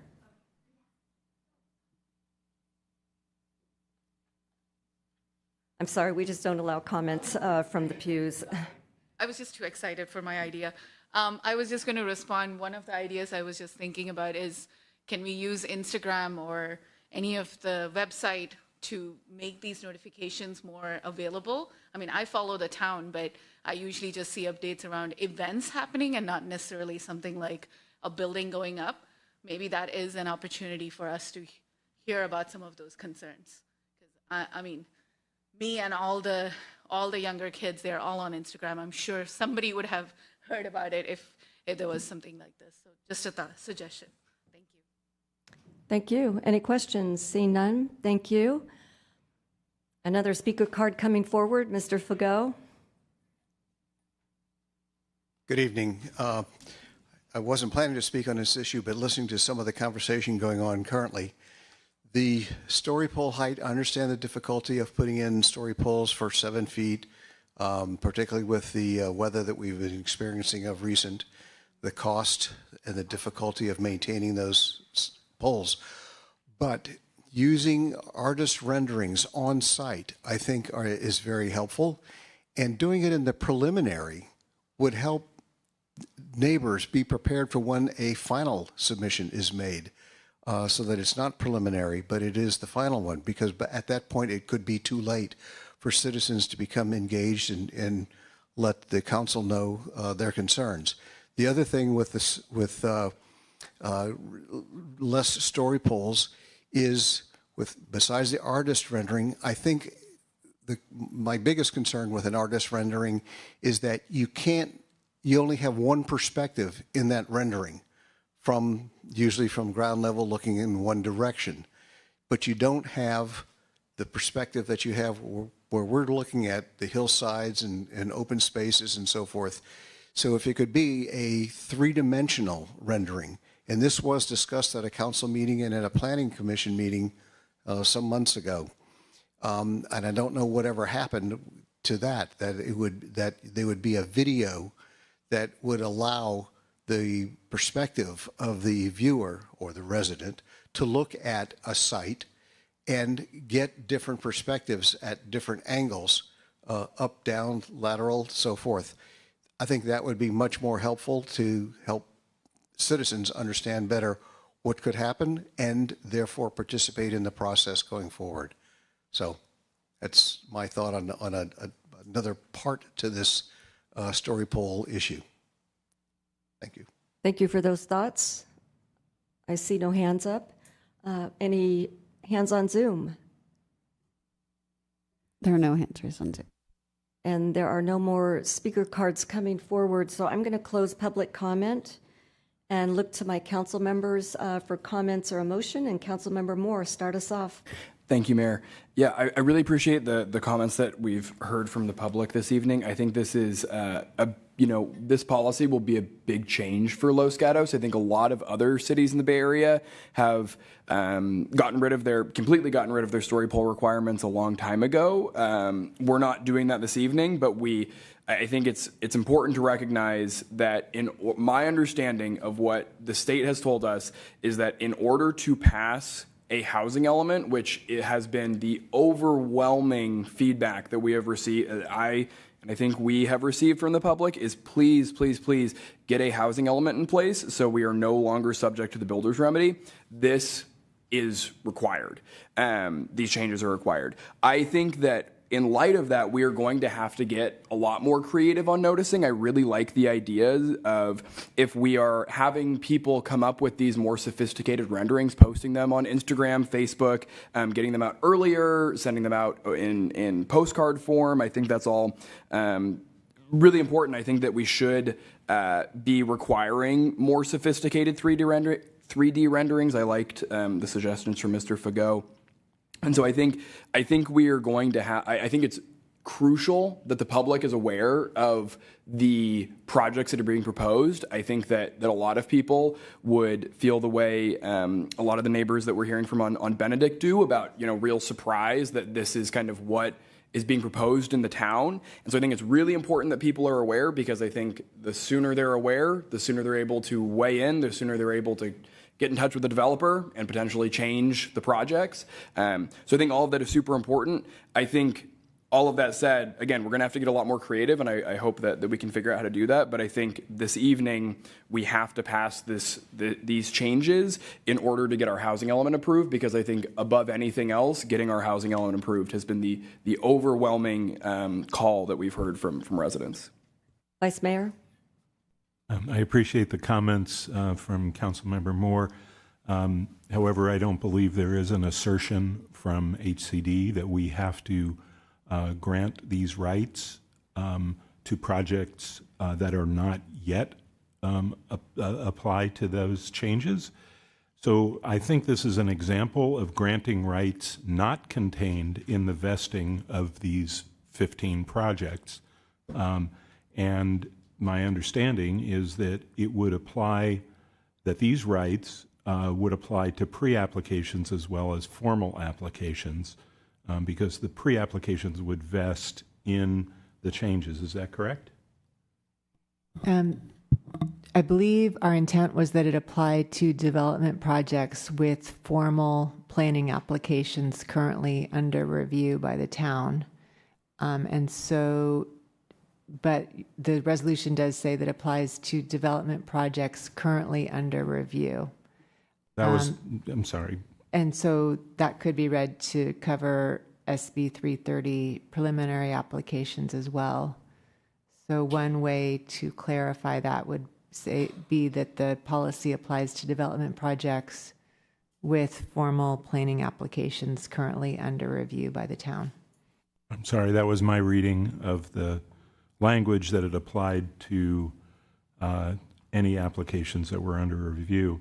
But that still leaves a significant number that are in formal application right now that we're talking about granting rights that are not contained in the vesting of these projects at this time. Isn't that correct?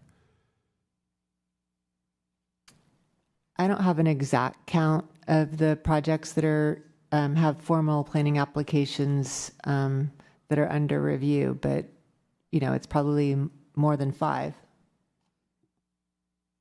Yeah, it would be helpful for the town to publish that. I believe it's 6. So I wanted to just clarify. So if we were to make this change and adopt this in the language that's written, it would not apply to pre-applications?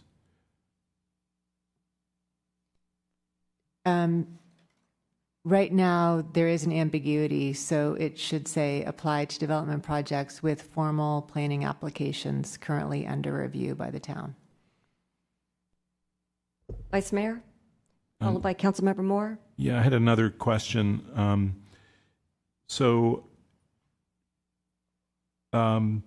Why is this an example of the state requiring Los Gatos to go beyond the law?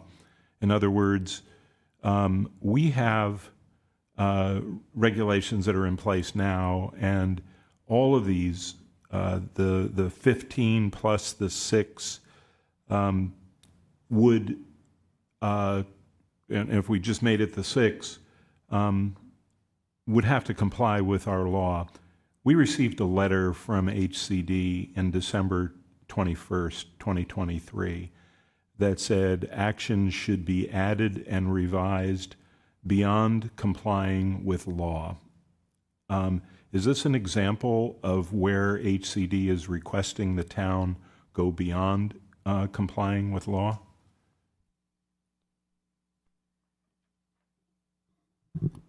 So that comment in December, if I remember correctly, was related to affirmatively furthering fair housing.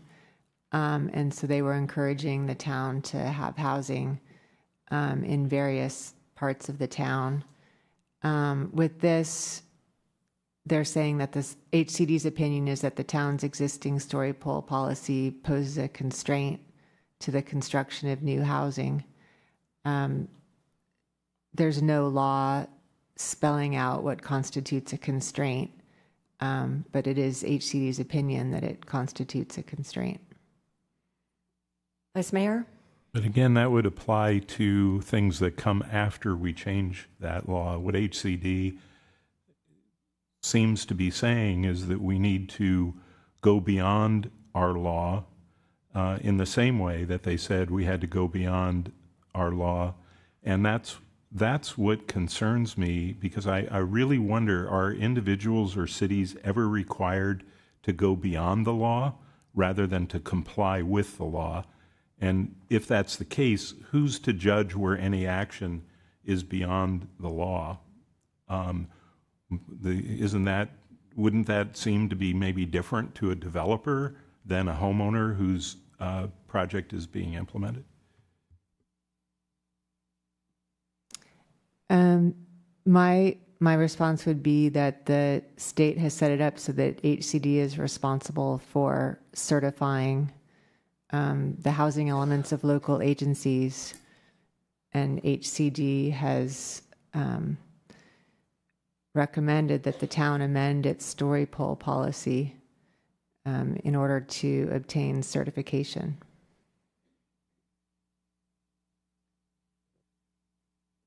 Councilmember Moore? Thank you, Mayor. For the town attorney, does the formal language change that you just suggested, does that still address the concerns from Eric Phillips from Burke Law and the concerns from HCD?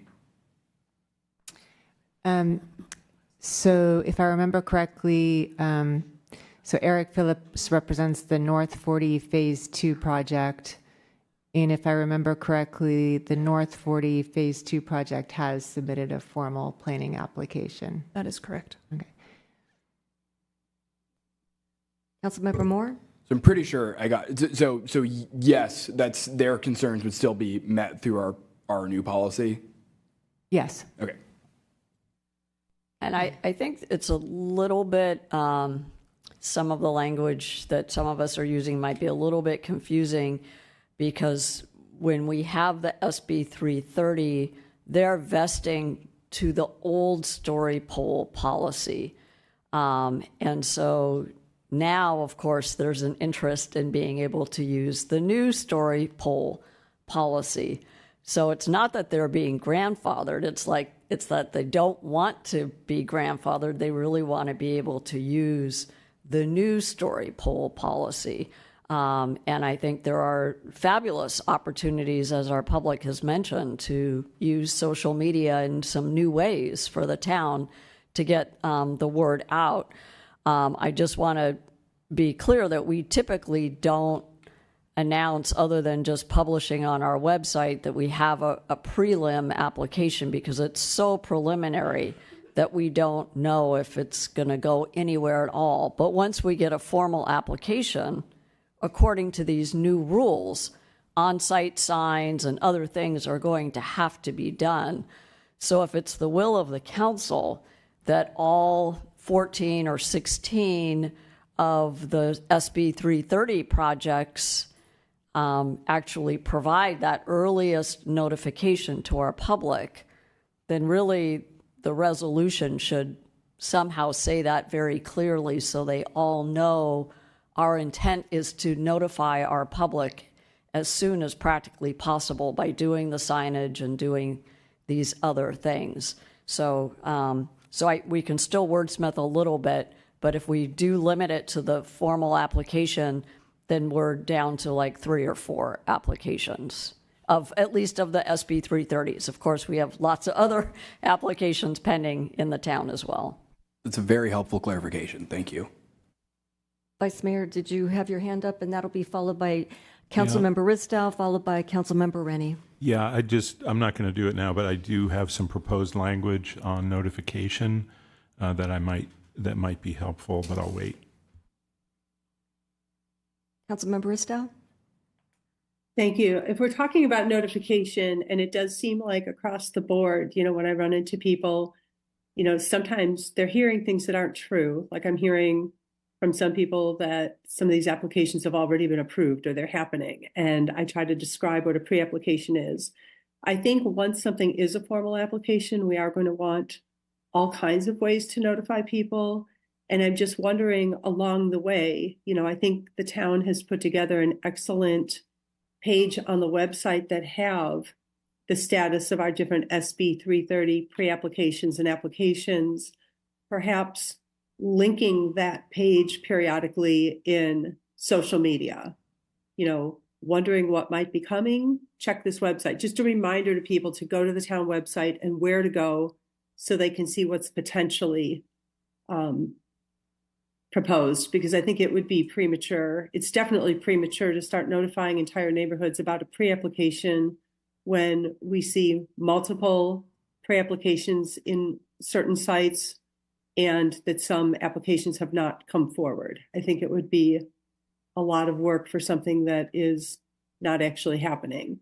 In terms of the story polls, we have been discussing this for quite a while. We've certainly heard from developers what a burden story polling a large multifamily development would be. We know that as soon as you get above 2 stories, people start needing exceptions. And so we have been working through this process for a while. And I think all of the proposals in here with maybe some wordsmithing around notification are good. My concern is, no, HCD hasn't said we won't certify you if you don't allow this. But I think the fact that they're asking the questions and paying attention should remind us that whether we like it or not, the entire point of our housing element is to encourage more housing. And I think imposing a huge, by having projects come forward and saying in the future to comply with the housing element, we're going to remove some of these onerous story poll policies and then say the present projects don't get it, I'm sure every one of them will be appealing. And the concern I have is that, one, it is absolutely a top priority to get our housing element certified. And the next thing is it's going to be a top priority to keep our housing element certified. And as anyone following the news knows, one of our neighbors up the peninsula just had their housing element revoked because they were not continuing through on some of their steps. So getting certification is just one of the steps, and we're going to have to keep working. So I feel like this is a direction that we really do need to go. And we just want to make sure that when our public has become accustomed to seeing story polls in the past, that we find other ways to make it really clear to them that they need to go and look at the renderings. And as I look at the language, the renderings are more than just a 2D rendering. There might be 3D models, there might be videos, and we can make sure that people can see what the structures look like in the context of the neighborhood. Thank you. Councilmember Rennie, did you have your hand up? Yep, please. I was going to say some of the same things Councilmember Risto just said. I feel that the new story poll policy is actually a better policy, particularly when you look at projects like the potential 7-story project. First of all, there was discussion about wanting to know earlier the old story poll policy that some of these projects are vested to instead of the new don't have to produce story polls until it's gone to the Planning Commission. So they're way down the road of developing their projects and are already very financially and probably emotionally invested in what they've done. What we're hearing is public wants to hear earlier, And by getting away from, having to put up poles and nets, instead have signs earlier. I think Councilmember Hudes has got some ideas on noticing. I'd like to hear about those, because I think that's really what we're trying to get to is everybody wants to know earlier, and the story poles are really pretty late in the process. And then the second problem is every project I can think of that is more than 3 stories or more than or 3 stories and many units, whatever number that is, it starts to become a problem to actually meet the story pole policy, and so they all come back for an exception. Our new one actually says up to 55 feet. They're still supposed to, consider, I don't remember exactly, story poles. It's over 55. We completely got away with, did away with it. I think even below 55 feet, there's going to be a problem. We've never seen a project where they actually put story poles up that was more than 3 stories, or maybe they're 4 stories. So there's the timing issue, and then there's just the inefficiency of it's not going to happen anyway. We're trying to create a process that will actually work and inform the public. So by changing the vesting of at least the big projects, I think we're actually helping, particularly if we're pushing noticing earlier on and not requiring something that's not going to happen anyway. Vice Mayor. Thank you. Yeah, and the reason I didn't support this policy when it came before us is because it was insufficient about noticing. The story poles are self-noticing, and so the alternatives that have been proposed really suffer from the fact that people won't know where to go to look or to see these wonderful visual renderings that are going to be produced. The other thing I just want to comment on is that the state has not outlawed story poles. There are still communities that do have story poles, and in fact, we are going to retain story poles for certain types of projects. But this troubles me that we're trying to go beyond the law, and that that an agency of the state is trying to force us to go beyond the law when what we need to do is to comply with the law. And so if the state legislators want to make story poles illegal, then that's what they should do. And it shouldn't be coming through the back door. I do think that we've made some progress on the policy, but I would be more comfortable with it if it included some notification requirements. So I'm going to propose some there, but I wanted to make one more comment about it, and that is that if we had addressed our objective standards, then we could have addressed the issue of graduating heights to be more compatible with neighborhoods. Those are objective standards that have been applied in other jurisdictions. And so we're in this mess now. We have to dig out of it, but one of the priorities has to be to have better objective standards that prevent some of this really just unimaginable height next to our single-family residences. So I'm going to make a motion to amend the policy to state that whenever a pre-application or formal application, including but not limited to SB 330 and Builder's Remedy application, is received, that neighbors within 1,000 feet will be notified and provided access to information in the visual renderings, signs, and in the application itself. And with the additional idea that came tonight, I would add one more idea, and that is that significant projects in excess of 100 units will be posted on social media. That's the motion. I wanted to just add some reasoning behind it. Number one, we don't want to be sneaking development past our residents. It's the right thing to do for residents to be notified. And number two, sometimes we say, okay, well, there's not much they can do about it anyway. And so, but I've experienced on the Planning Commission that often residents, neighbors have information that even our planning department is unaware of, like light intrusion or traffic patterns or water flow patterns or trees that might be removed. Many of the typical items that are brought forward at a planning commission after the story poles go up. So I think there are several valuable reasons to expand our notification process, and so that's my motion. Councilmember Rennie? So I think lots of it sounded good. I'm concerned that part doesn't work. Around the pre-applications, we should probably ask staff a little more questions about pre-applications, because I've got the feeling we can't require much in a pre-application. That's kind of a state requirement of what a pre-application is. It's when it gets to the formal application is when our requirements start appearing. So saying that they must have video renderings and so forth in a pre-application, I don't think we can do. So if staff could talk about that a little bit.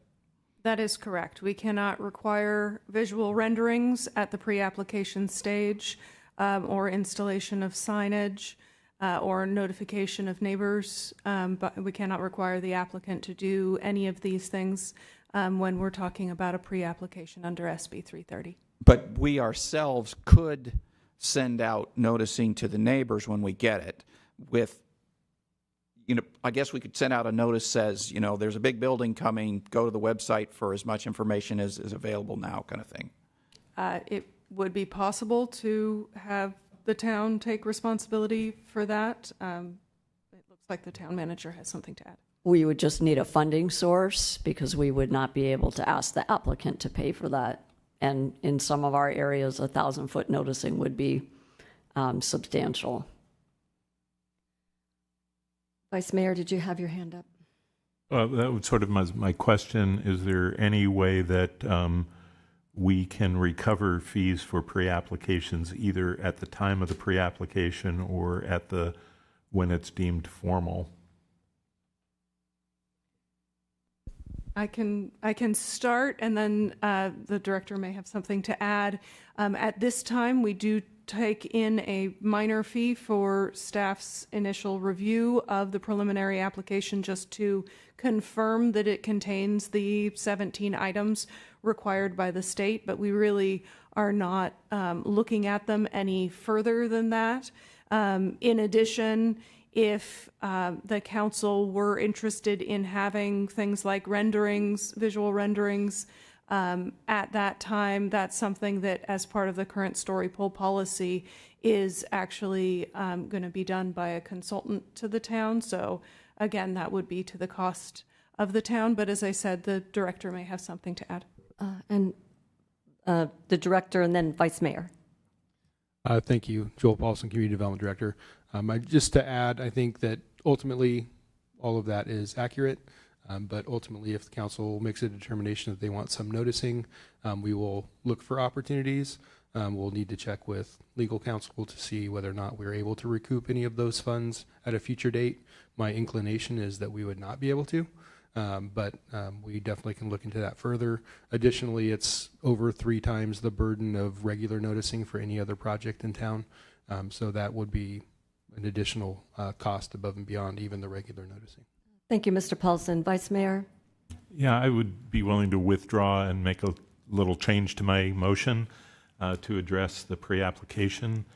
I don't even have a second yet, right? So you don't have a second, so okay. The withdrawal is so.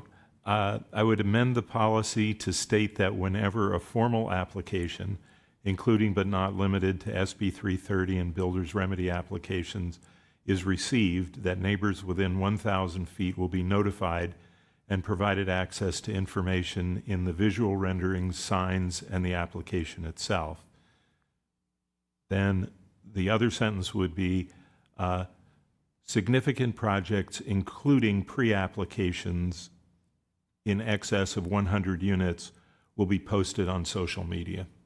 And that would be to post information about the pre-application that's been provided on the website, which I think in all cases includes an elevation drawing.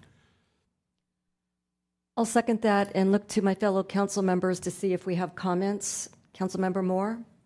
Thank you. So I just wanted to ask the maker of the motion why 1,000 feet, which is more than, is required for other things. Well, 1,000 feet is required, for instance, for recusal of council members because it's felt like that impacts their that they have an impact. So 1,000 feet is used. Councilmember Ristow?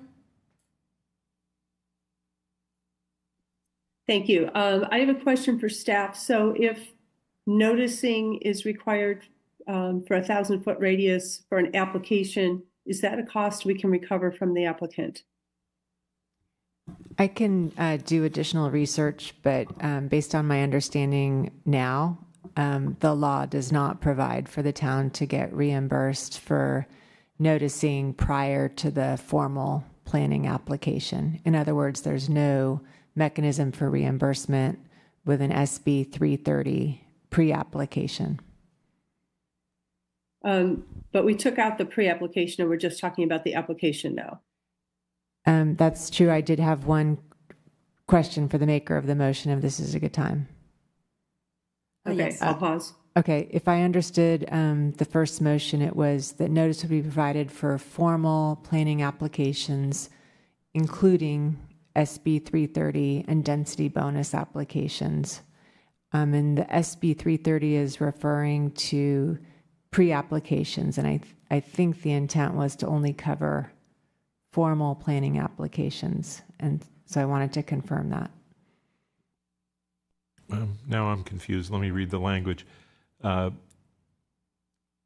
Whenever a pre-application or formal application, including but not limited to SB 330 and builder's remedy application, is received, that neighbors within 1,000 feet, etc. Okay, so it sounds as if the motion is requiring noticing for both pre-applications and formal planning applications.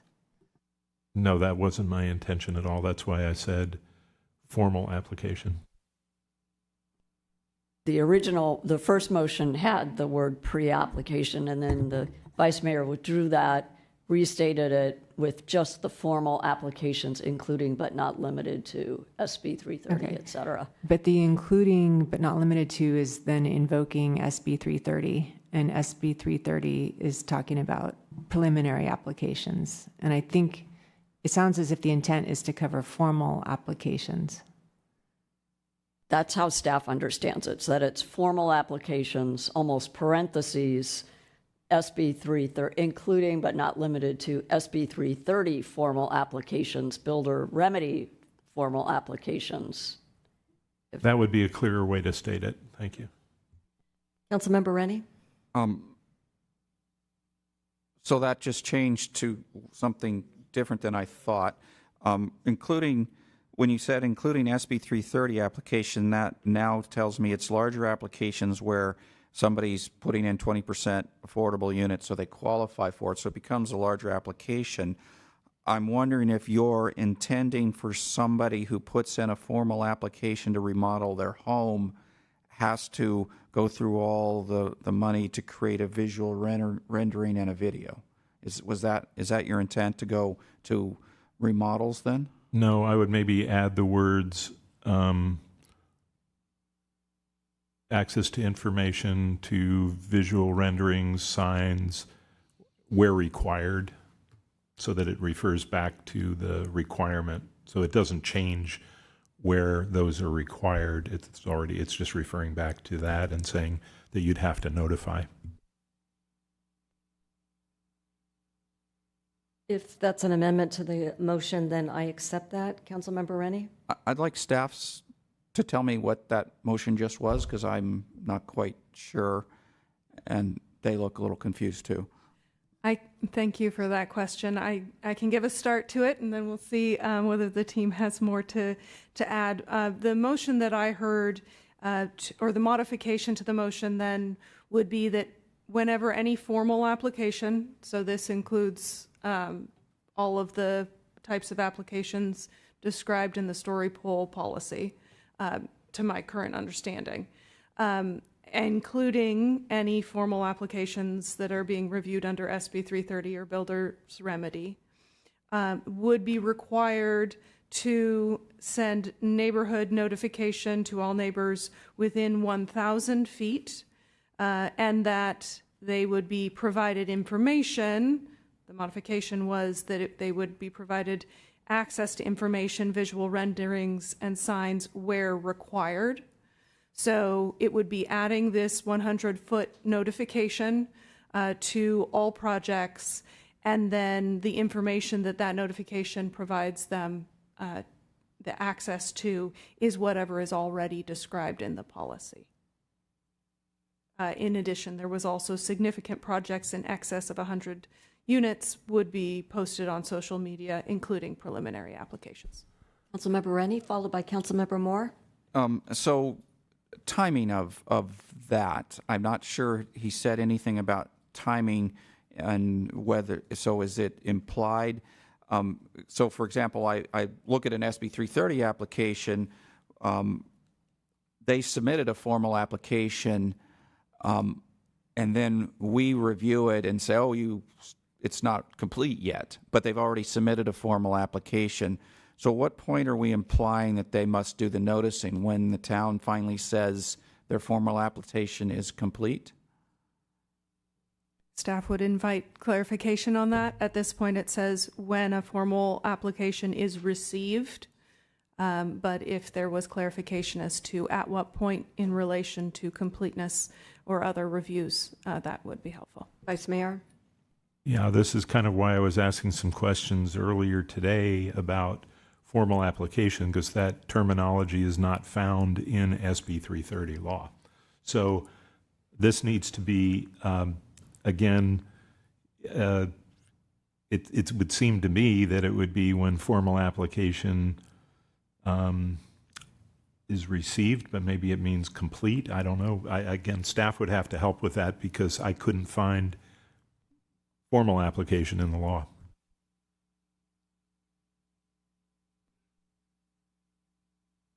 Councilmember Moore?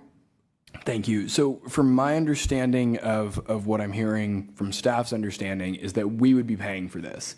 What do you have any sort of ballpark of it's not because so here's what I'm thinking. We're sending out mailers to hundreds of residences. Those mailers are not it seems like it could be some money in staff time. Do you have any sort of gauge for the money in staff time? I know it's hard to know.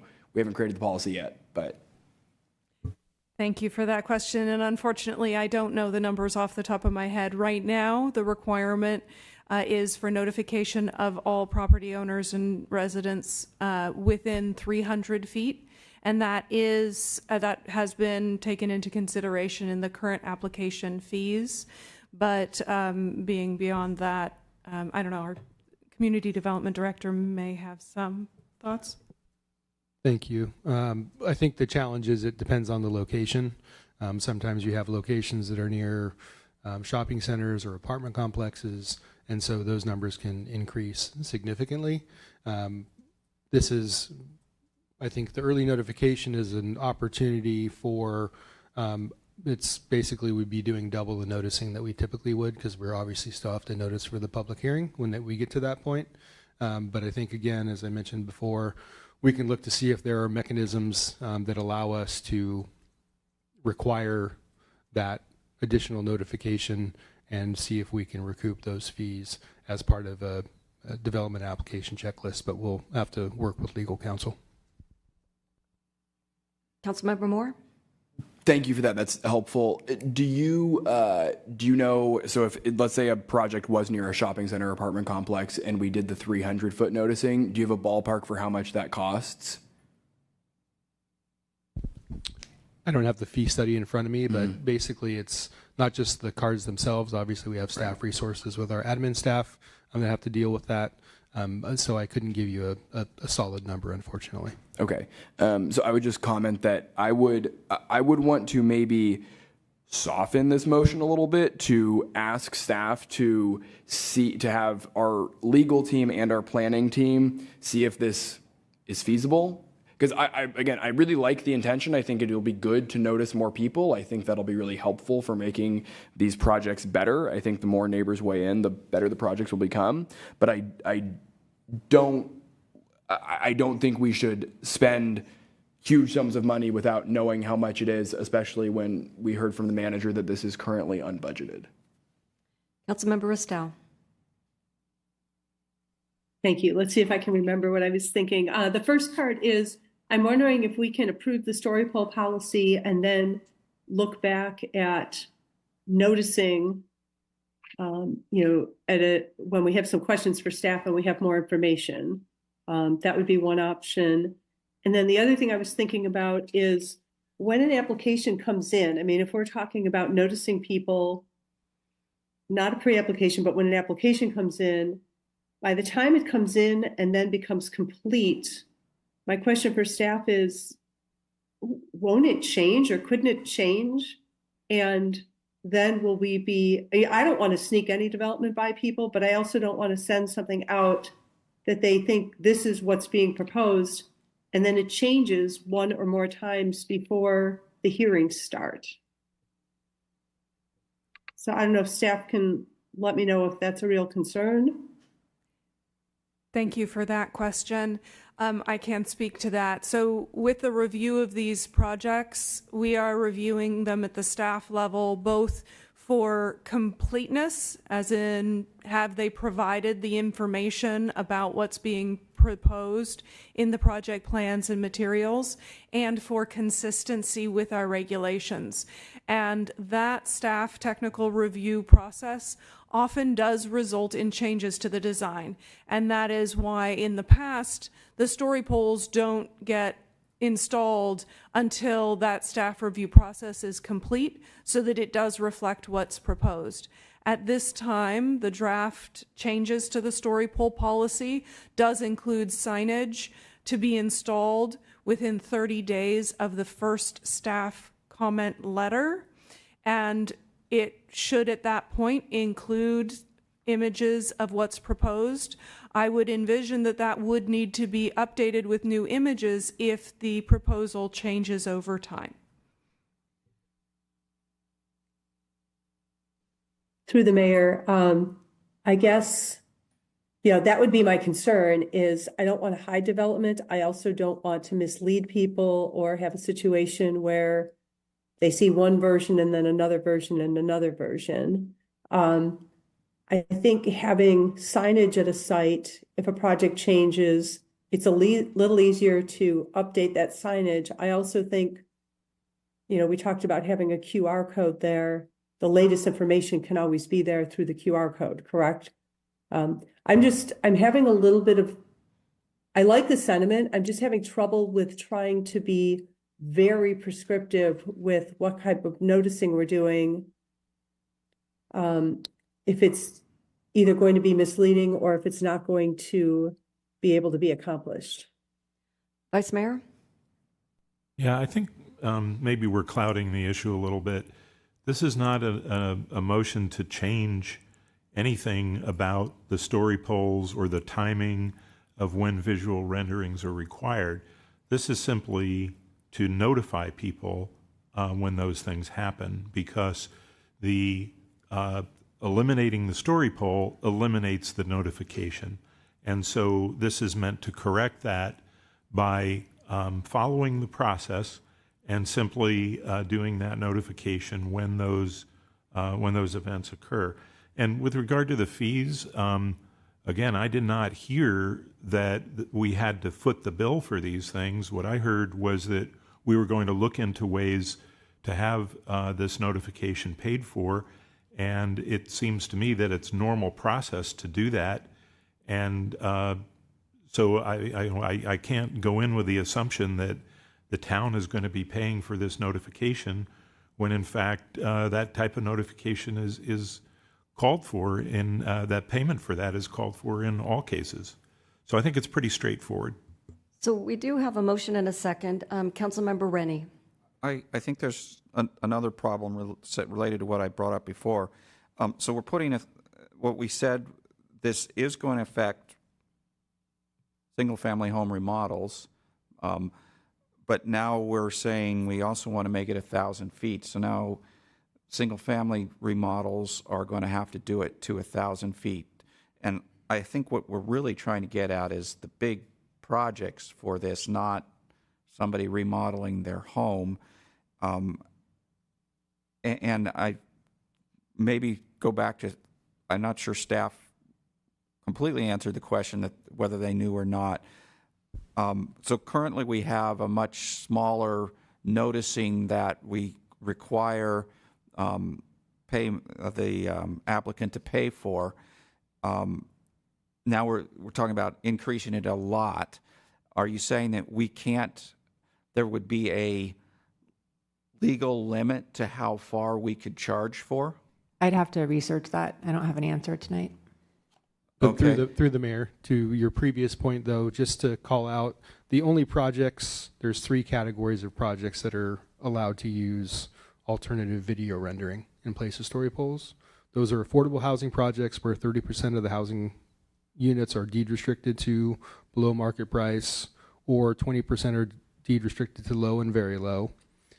Buildings over 55 feet in height, and multifamily and mixed-use projects that include residential may choose to comply with that alternative. So those are the 3 categories where the rendering video is an opportunity. So I think that's where Vice Mayor was trying to tie back to the policy with that statement. And so those would be the 3 categories eligible for those video or rendering options. Thank you, but I was kind of getting at the noticing part of it, which is different than those requirements and paying for sending out to 1,000 foot.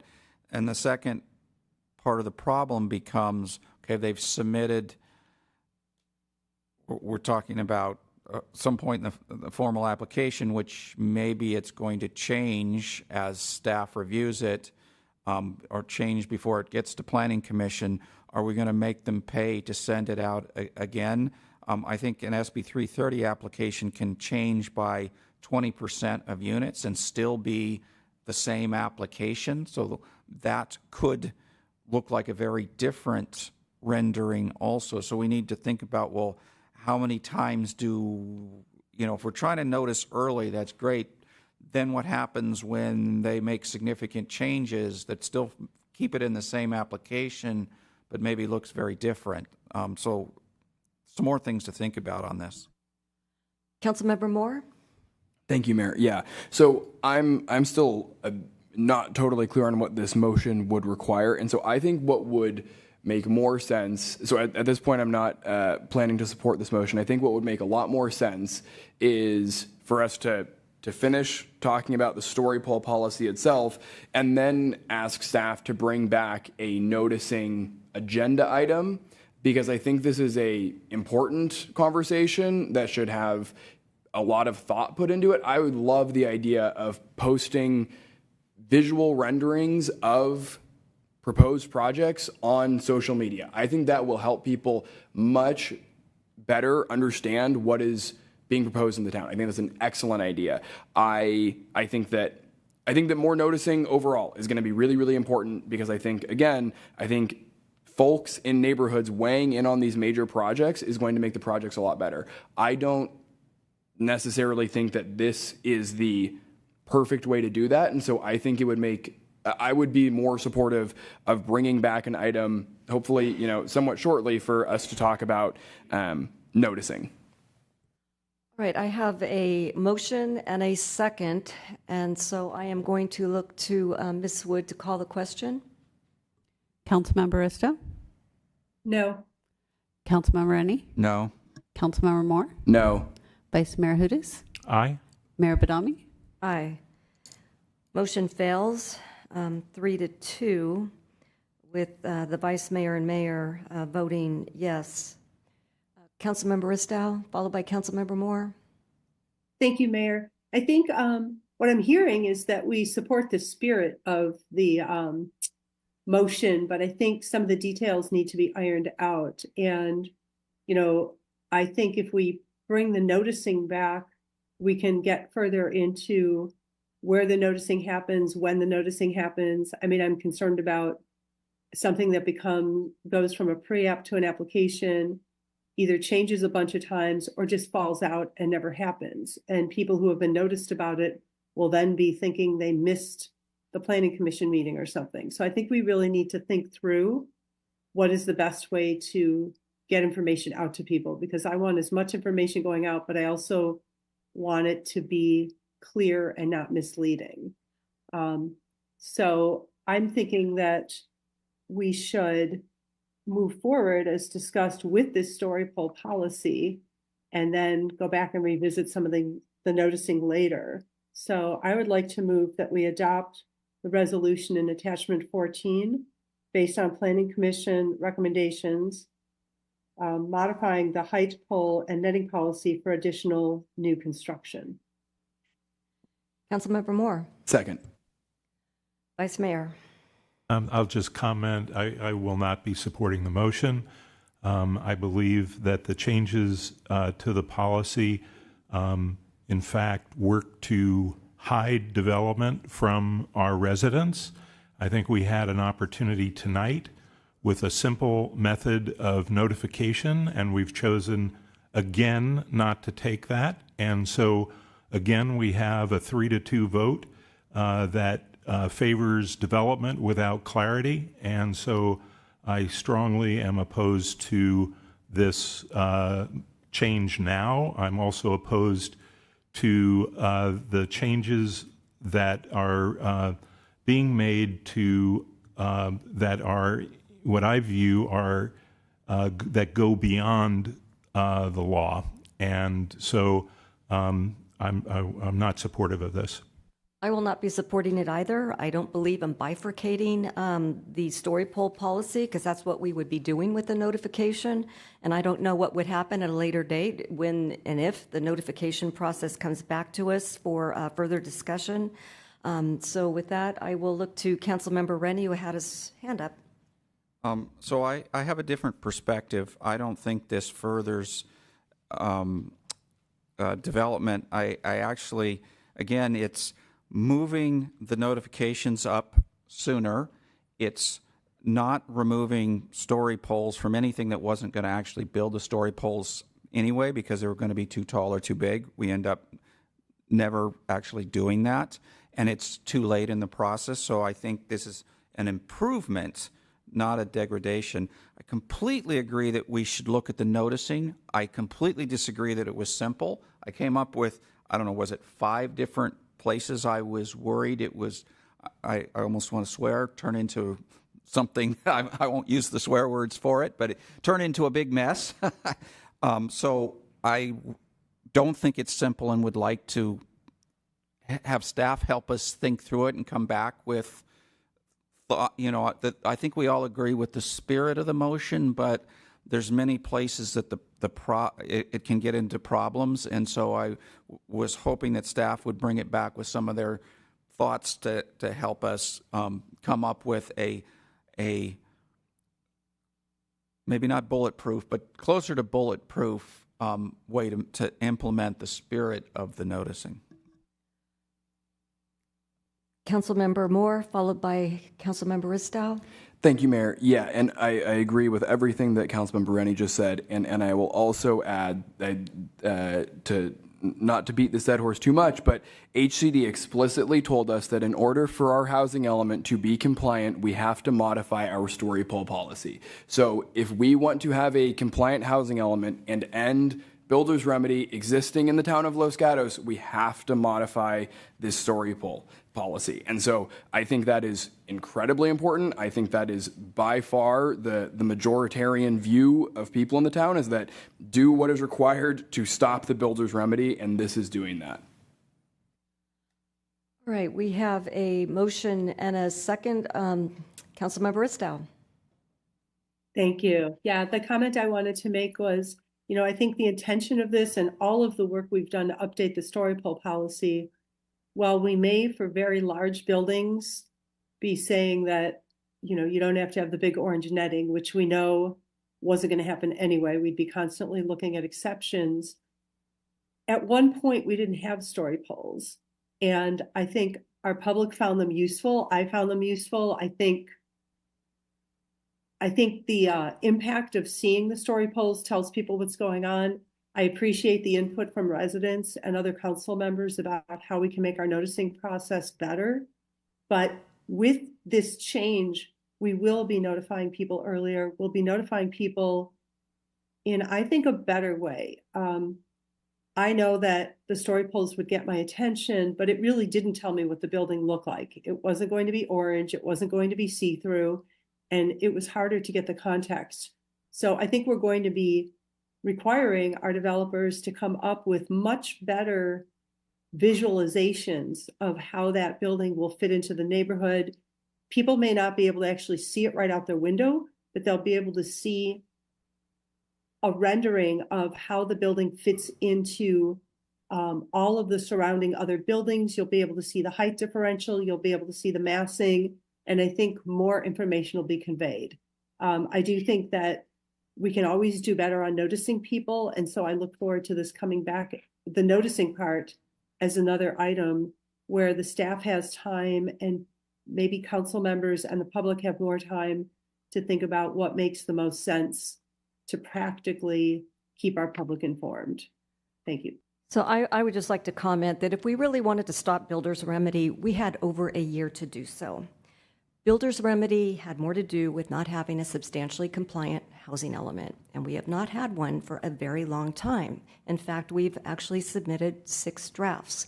So I don't feel that the vote tonight is going to do anything with builder's remedy when we've had so long to do something about it. So I'm not going to rush to approve this just for that reason. So we have a motion and a second, and I will have Ms. Wood call a question. Councilmember Isto? Aye. Councilmember Ennie? Aye. Councilmember Moore? Aye. Vice Mayor Hudas? No. Mayor Badami? No. Motion passes 3-2 with the mayor and vice mayor opposed. With that, I believe that we should take a 10-minute break. Mayor, quick question. Yes, I'm Still sorry. on this item. Yeah. Can I ask? Yes.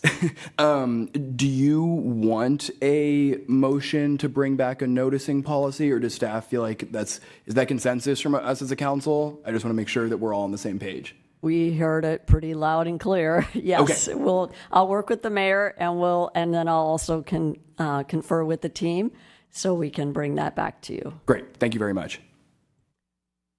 Any further comments? Seeing none, we're going to take a 10-minute break. Let's come back at 9:40, so it's a little bit over a 10-minute break.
Council is back from recess, and we're moving on to item 19, which is to discuss and provide direction regarding the Finance Commission recommendation to issue a request for an RFQ.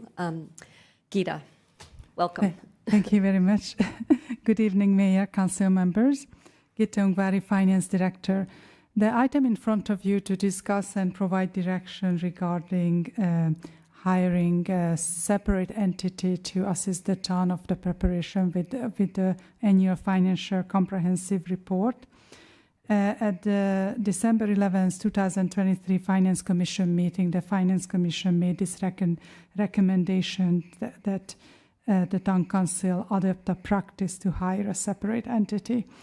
So I just, as we included in the staff report, currently the town independent auditor assists the town of the preparation of the report.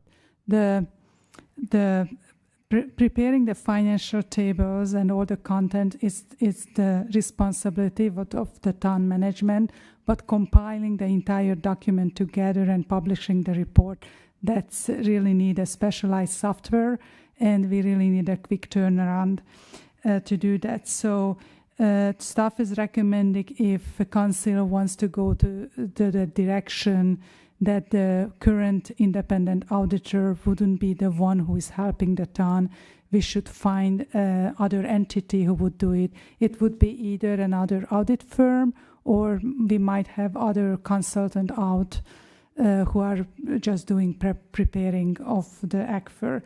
As we mentioned in the council report, staff reached out all of our Santa Clara County municipalities, and other than San Jose, everyone using their independent auditor to help them compile the financial report. And San Jose is big enough to have their own team to just preparing the ACFR. So that's concludes staff presentation, and our finance and accounting manager Eric is here also, just helping us with a question. Thank you. Thank you, Ms. Ungvari. Vice Mayor, followed by Councilmember Moore. Yeah, thank you. So you said something a little different than what's in the staff report. The staff report says that based on research, most municipalities within Santa Clara County, with the exception of the city of San Jose, use their current audit firm. Is that most, or is that all municipalities? My understanding that all other than San Jose. So. Okay, that was confusing to me in the report. Councilmember Moore? Thank you. Yeah, so I read that in the report as well, and so it sounded a little odd to me why we would do something, you know, that no other municipalities except San Jose are doing. So two questions. How long has Siobhan and Associates been doing this work for us? And then second question, bigger question, is what was the overall, from staff's perspective, and I can also ask council members who are there, but what was the motivation of the Finance Commission for this change? So currently we are using Siobhan and Associates. This is our third year of our agreement, but it's not really related to Siobhan and Associates. It relates to the independent auditor who prepares the audit. My understanding, what I heard from the Finance Commission, that in private companies it's really a different practice, and it was a different practice and to hear for them. But in municipalities, this is a practice just because of the workload, just to help compiling that financial report.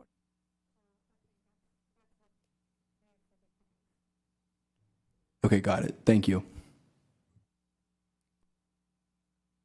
Okay, I see no other questions from council members, so I will open public comment. I have no speaker cards. Is there anyone on Zoom? There's no one on Zoom. I will close public comment and come back to council members for comments or a motion. Councilmember Istow. Thank you. I guess, you know, I did watch the Finance Commission meeting when they made this recommendation, although I don't really understand it. I don't know if staff can explain what their motivation was, because it sounds like what we're doing is typical of all municipalities that have limited resources like we do. And I know that, you know, the finance commissioners all come from private industry, so they're looking at, you know, what do private companies do versus municipalities. But I'm not seeing what the advantage is. It looks like it's going to cost us $10,000 to $15,000 a year more, and I'm not understanding how that will help us. So if I may, I think the concern, and our finance manager may have more to add, I think the concern was the notion of the independent auditor doing the audit and preparing the comprehensive report. I think they saw that that might be a conflict of some sort, although, as noted, all municipalities except for one, San Jose, have this practice. So we went through the ethics code. We went through, you know, we had a one-on-one conversation with the commissioner who first raised this concern. And I think, again, the ACFR is really a statement of facts. It's a statement of how the year ended. So there's no opinion or judgment in that report. But that's staff's understanding. But again, this is coming from a private sector lens. So maybe there's some other type of private sector reporting that happens where you have to have one accountant doing one thing and a different auditor doing something different. But for municipalities, we are following the best practice. Councilmember Bristow? So if I could continue.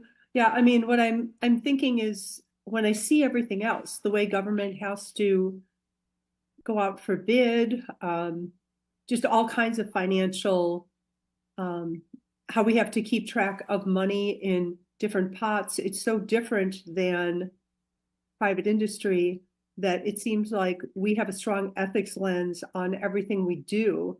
And the fact that this is how we've been getting our ACFR prepared, and this is typical of smaller municipalities, it strikes me that they're looking to solve a problem that doesn't exist. And the ACFR is essentially taking information and just pulling it into a format. It's not interpreting the information or recalculating it, correct? The financial tables are compiled, and the town is compiling their own financial tables, but having in the format and in the footnotes and having a table of contents and having that entire document compiled, we are doing it with the help of our independent auditor currently. Okay, thank you. Vice Mayor?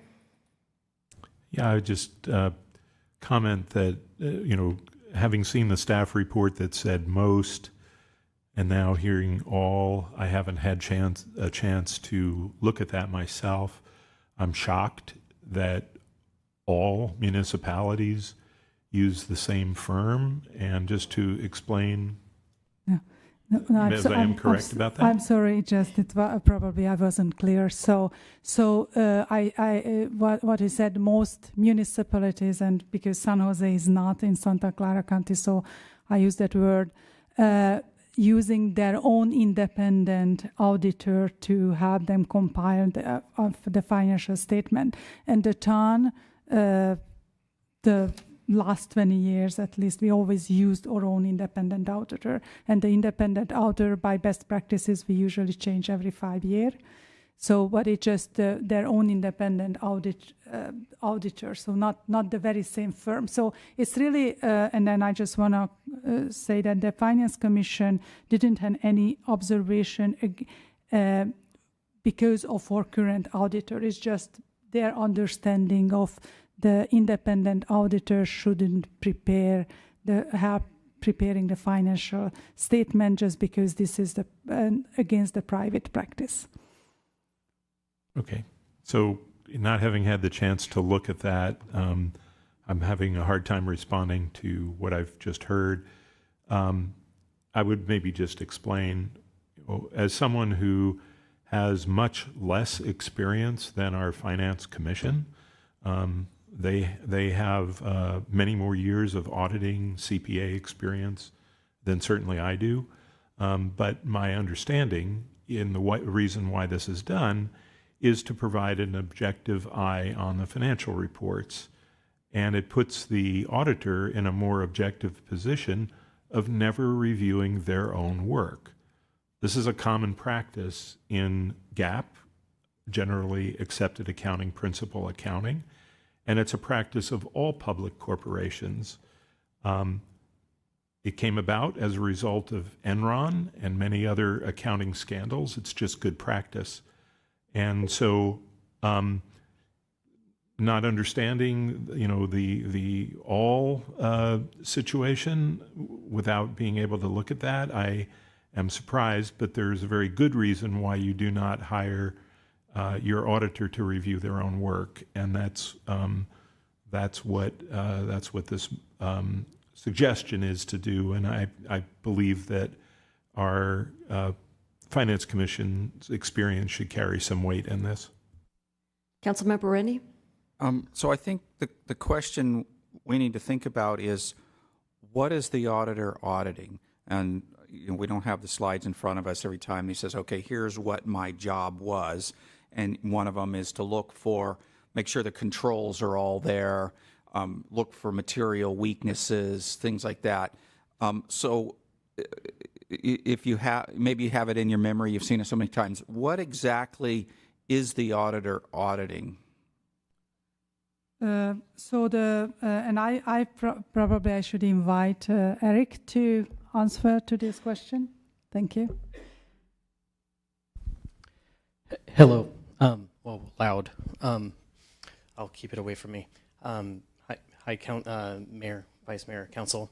The auditors are auditing all our, basically our trial balance and the notes to the financials and all that type of stuff. So they're looking into all that data. I would also like to add that we also, after the auditor compiles all the information for us that we also assisted in providing to them and that they audited, we look at every single number and read every single word of that financial statement before we accept the information that they provided, if that's helpful. So what I'm really getting at is the auditor auditing the financial statement, or is they I just heard they audited some notes. I know they audit for material weaknesses, make sure all the controls are there. Are they also auditing the statement? So the auditors are not auditing the statement. They provide non-attest services, and the town management is responsible for making all management decision and performing all management function, assigning a competent individual to oversee the services, evaluating the adequacy of the services performance, evaluating and accepting responsibility for result of the services performed, and the auditor the auditor not assume any management responsibility on behalf of the town, and they will perform the services in accordance with the applicable professional standards, and they technically looking for or internal controls in place, and they just auditing all records or internal records and policies, and how we are performing against our own policies and all of our standards that required. The financial summary is not. It's the compilation of that data. So they are not opining on the financial statement itself. They are opining on our. So what I'm hearing is they're not auditing themselves, but there is a perception to perhaps somebody that's not as experienced in municipal finance. There's the perception of auditing themselves if they're providing the statement, but what I'm hearing is the statement itself is not what's being audited. Yes, and I staff is not opposing to use a separate entity. It just we just wanted to tell that the staff doesn't have a capacity or the tools to provide that and pull that document together within a week. Usually, and then if this is the direction what the council would like to take, we need time. We have to find someone who can assist with us, who has a separate software that can help us. And obviously, it's more time for staff because then we have to work with two entities. We have to manage the time with two entities. And so we are not opposing to it with a different firm, just this is government practice. And we understand private practice is different.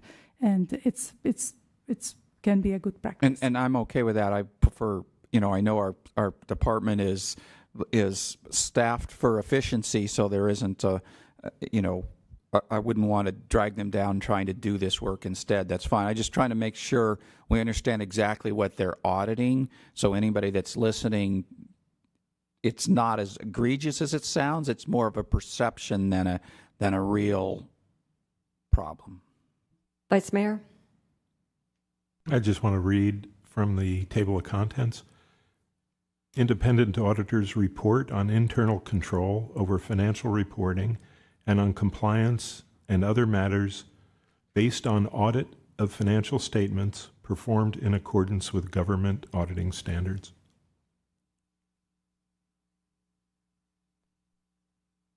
Further comments? Councilmember Moore. Thank you, Mayor. Yeah, so I'm not seeing a big red flag here, and it sounds like it would be okay to transition to separating these, but it would be extra staff time and 10 to 15 extra $1,000. And to me, that doesn't seem worth it for what we're trying to get at. I guess it would be a nice to have, but I don't know if to me, it doesn't seem worth the extra staff time and spending an extra $10,000 plus. I feel like there are lots of other things we would probably rather spend that money on. I'll make a couple comments. You wouldn't know a red flag till you see it, just like the story poll conversation that we had earlier. I'm thinking, what is the downside of doing this? 10,000. We spend 50,000 and more on consultants for studies that we shoot down. I'm inclined to take the recommendation of our Finance Commission. There are appointees with good reason and with excellent backgrounds. So I support their thoughtful rationale and recommendation. So I would be in support of approving their recommendation. I'm not sure. Councilmember Ristow? Thank you. I mean, I think the recommendation is coming out of them knowing more about private practice than the government. And when I look at this recommendation, I'm looking for a material advantage to putting more staff time and money. I mean, we can argue $10,000 or $15,000, whether that's really important or not. It could be, depending on where else it's spent. But my other concern is putting more staff time into addressing something that's not an issue. And in fact, what we're doing now does meet best practices for municipal government. So as much as I appreciate that the Finance Commission looked into this and through their lens thought this might be something we'd want to explore, I'm not supportive of it. Just I'm not seeing a compelling reason to add. As we're trying to become more efficient and use our staff to the best of their abilities, where they're very lean and we're trying to get the most work we can out of everybody, I don't think adding more work to be exactly in the same place that we're in makes sense. So I'm not going to be able to support this recommendation. Councilmember Rennie? So let's be clear. I think staff said if they didn't hire somebody and they did it themselves, it'd be a lot more work. How much more work is it if you have to use two firms? So it would be, since we wanted to ask council direction, I just want to say that we don't really have the appropriate number either, because we have to do a little bit more research. So it might not be $15,000 because our current auditor are charging us $3,000 for helping us to do the report. But so we wouldn't know how much extra time would be, but definitely it would be a coordination. But definitely it's a more double check for staff. So it can be a good practice. It's just what staff is saying, that we cannot do it in house if we can't use our auditor. I think that's what you're saying, is you can't do it in house, and but it's not going to be that much extra work to do it twice, basically. Well, yeah, I would just say that given my experience managing consultants, that depending on who is your consultant, some of them need a lot of hand-holding, and others of them are very quick and understand the assignment and can get it done. So, and since this would be our first year and we are already super constrained because of the ordinance that requires the Finance Commission to review the ACFR before it comes to council, we have one of the shortest timelines of any municipality to get all of this work done. So I think even if we hire another consultant, it is going to be, and staff, since as our manager mentioned, we check every number and every note and every word of what is in that document. We will still be very much involved even if we hire another consultant. So I think we don't know yet what that staff impact is going to be, but I can tell you that when it's ACFR time, our finance department is here as much as they are when they're putting together the budget this time of year. So it's already a crunch, and having another consultant to manage, it's going to be an unknown. Now we only have to manage one consultant, and sometimes getting delivery of product, in the past has been a challenge. So now we're going to have to ride two consultants and make sure their products are done on time. So, but again, as our finance director says, we're open to it, but it's more of an unknown in terms of cost, unknown in terms of impact. But we thought if we're going to do this, we need to know now, because otherwise it'll be too late in the year. Thank you. Any further comments? Well, I'll try a motion since there's no comments, but I move to approve the Finance Commission recommendation to issue a request for qualification for the preparation of the annual comprehensive financial report. Vice Mayor. I'll second, and I'll just add a comment that I think we all need to have a better understanding of what the ACFR is and the financial statements are and what is audited, because I think there has been a misunderstanding tonight about that, and I hope that when we do get to review the ACFR, that we will have the opportunity to become a little bit more educated about what the auditor does, and to read the audit letter carefully to understand what it is they're auditing, where they in fact state that they are auditing the financial statements of the town of Los Gatos, and to have a little more education about how this works, where an auditor is essentially auditing their own work. So, second the motion. Councilmember Rennie?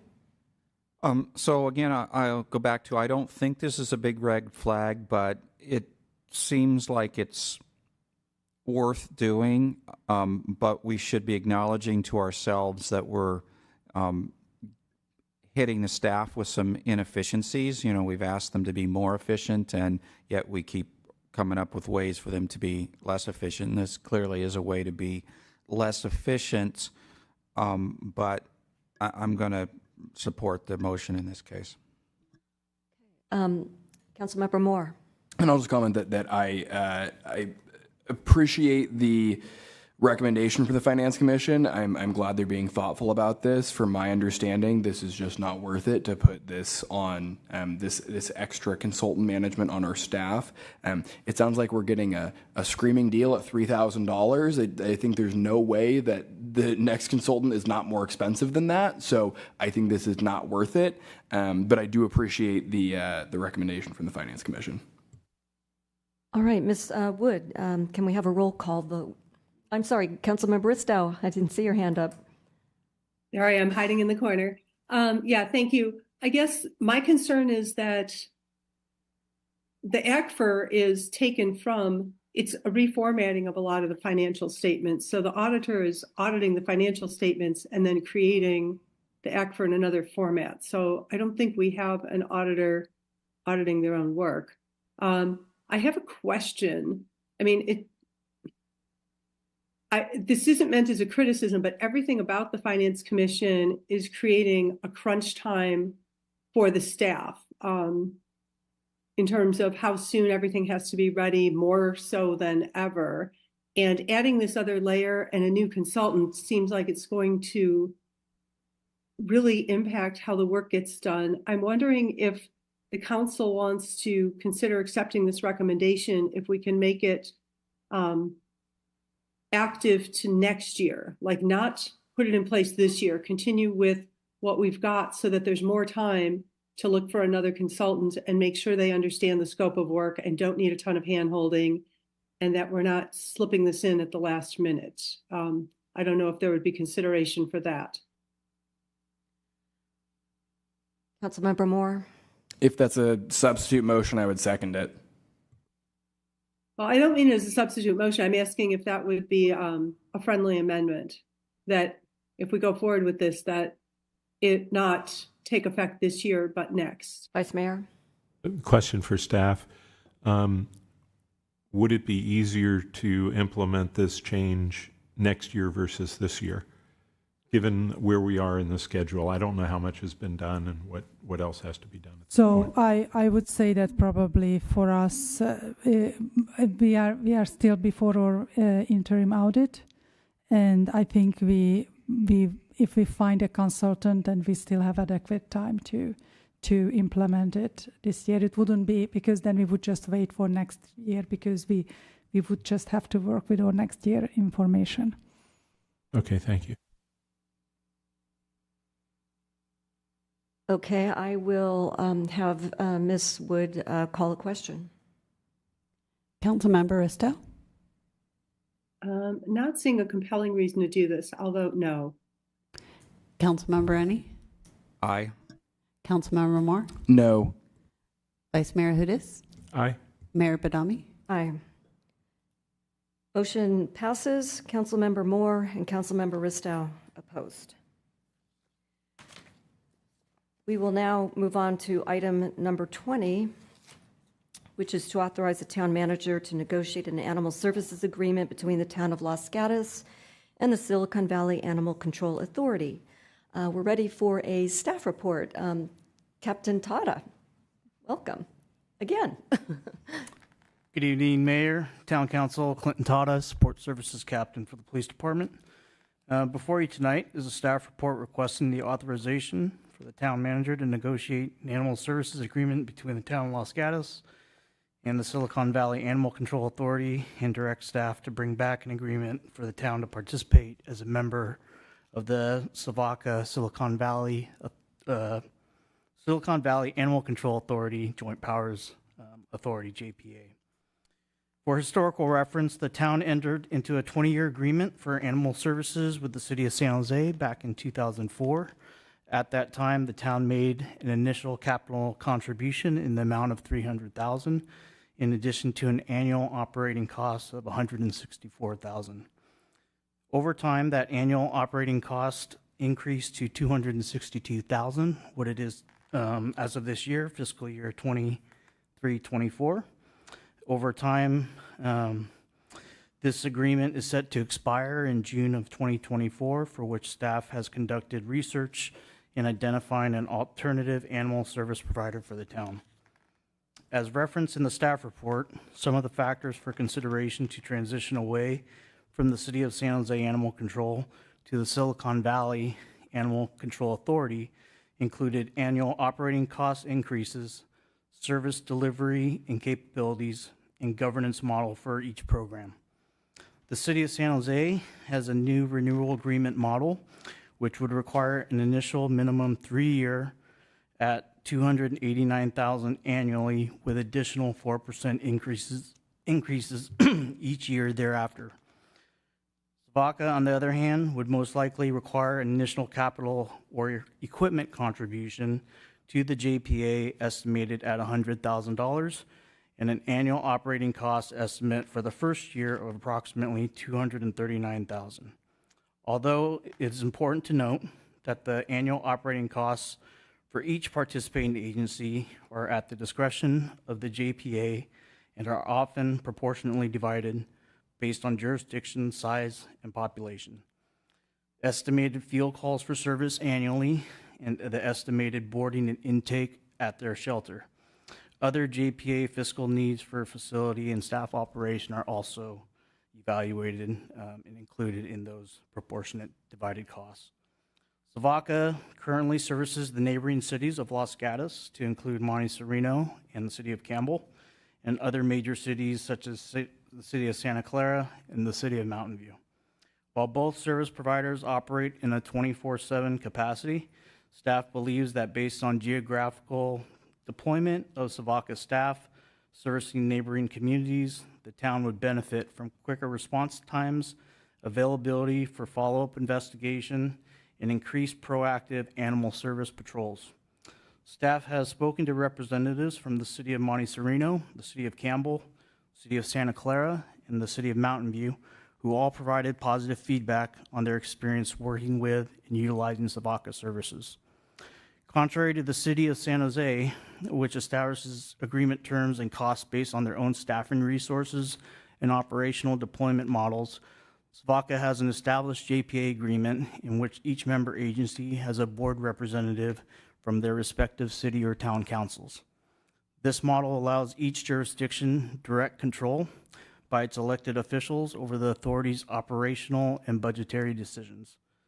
Should the council elect to pursue Savaca, staff estimates initial savings in operating costs for fiscal year 24-25 of approximately $50,000 and an increased annual savings in future years' annual operating fees. Savaca JPA may vote for the town to provide an initial capital contribution as a part of joining the JPA as a means to offset equipment costs, but this is not anticipated to be in excess of $100,000 to $150,000. Staff believes that being a participating agency in the Savaca JPA will result in improved operational efficiencies, better service to the community, and a long-term net savings to the town for animal services. This concludes my verbal report from the police department. We have staff members here from the PD, the town manager's office, who's also supported this, as well as Savaca's executive director, Dan Sosinski, who's out in the audience.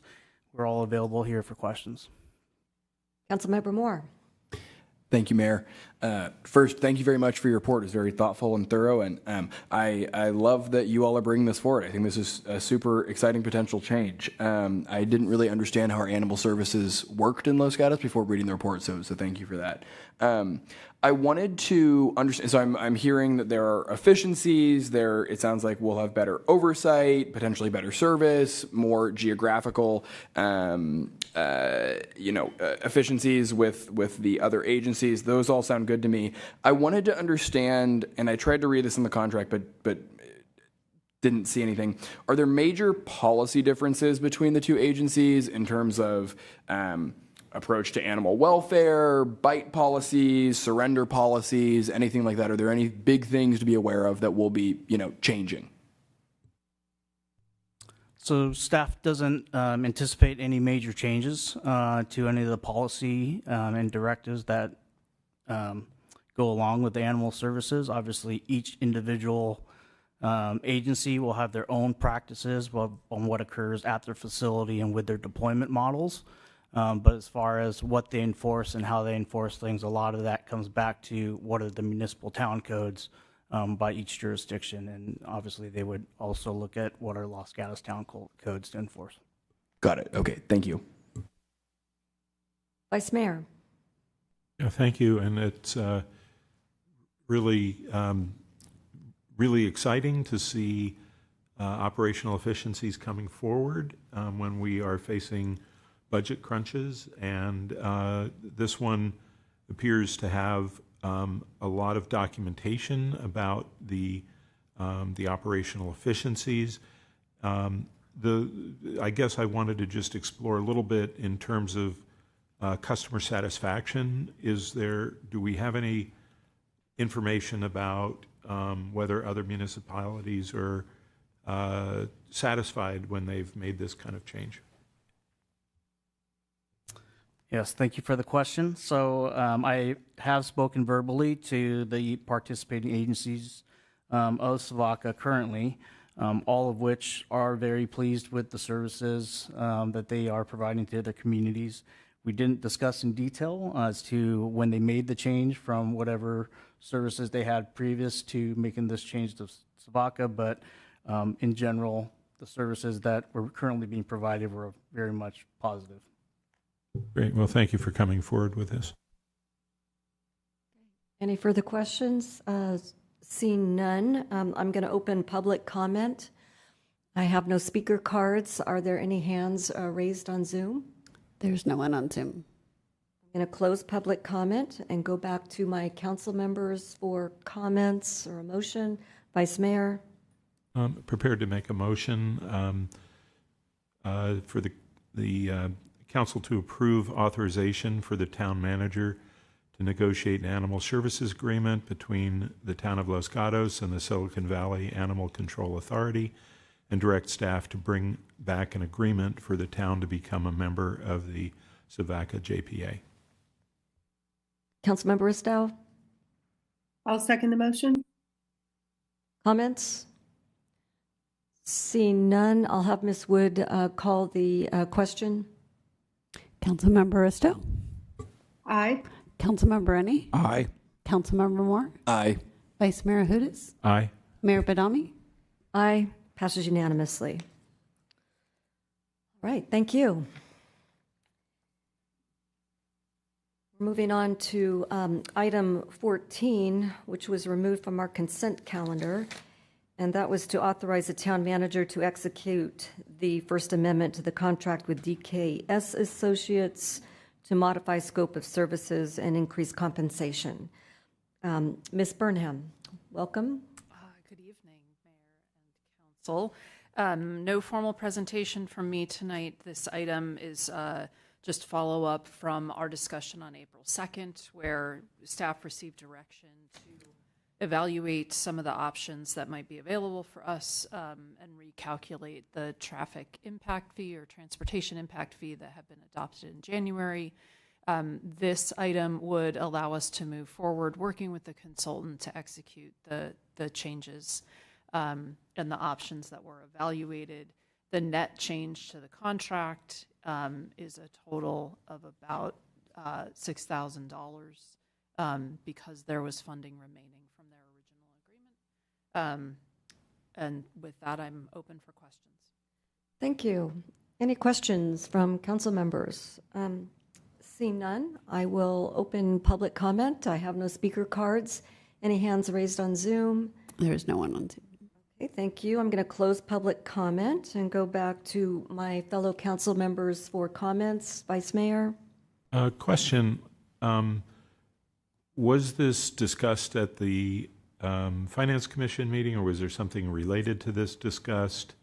And did they take action on anything? Yes, thank you for asking. At the Finance Commission meeting of April 8th, the chair added an item to discuss the transportation impact fee. The Finance Commission did make two motions.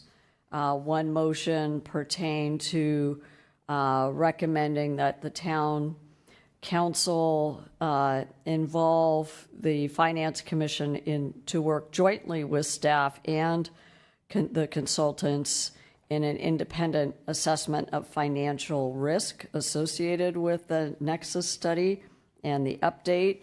And then the second motion was to utilize the Nexus study template provided.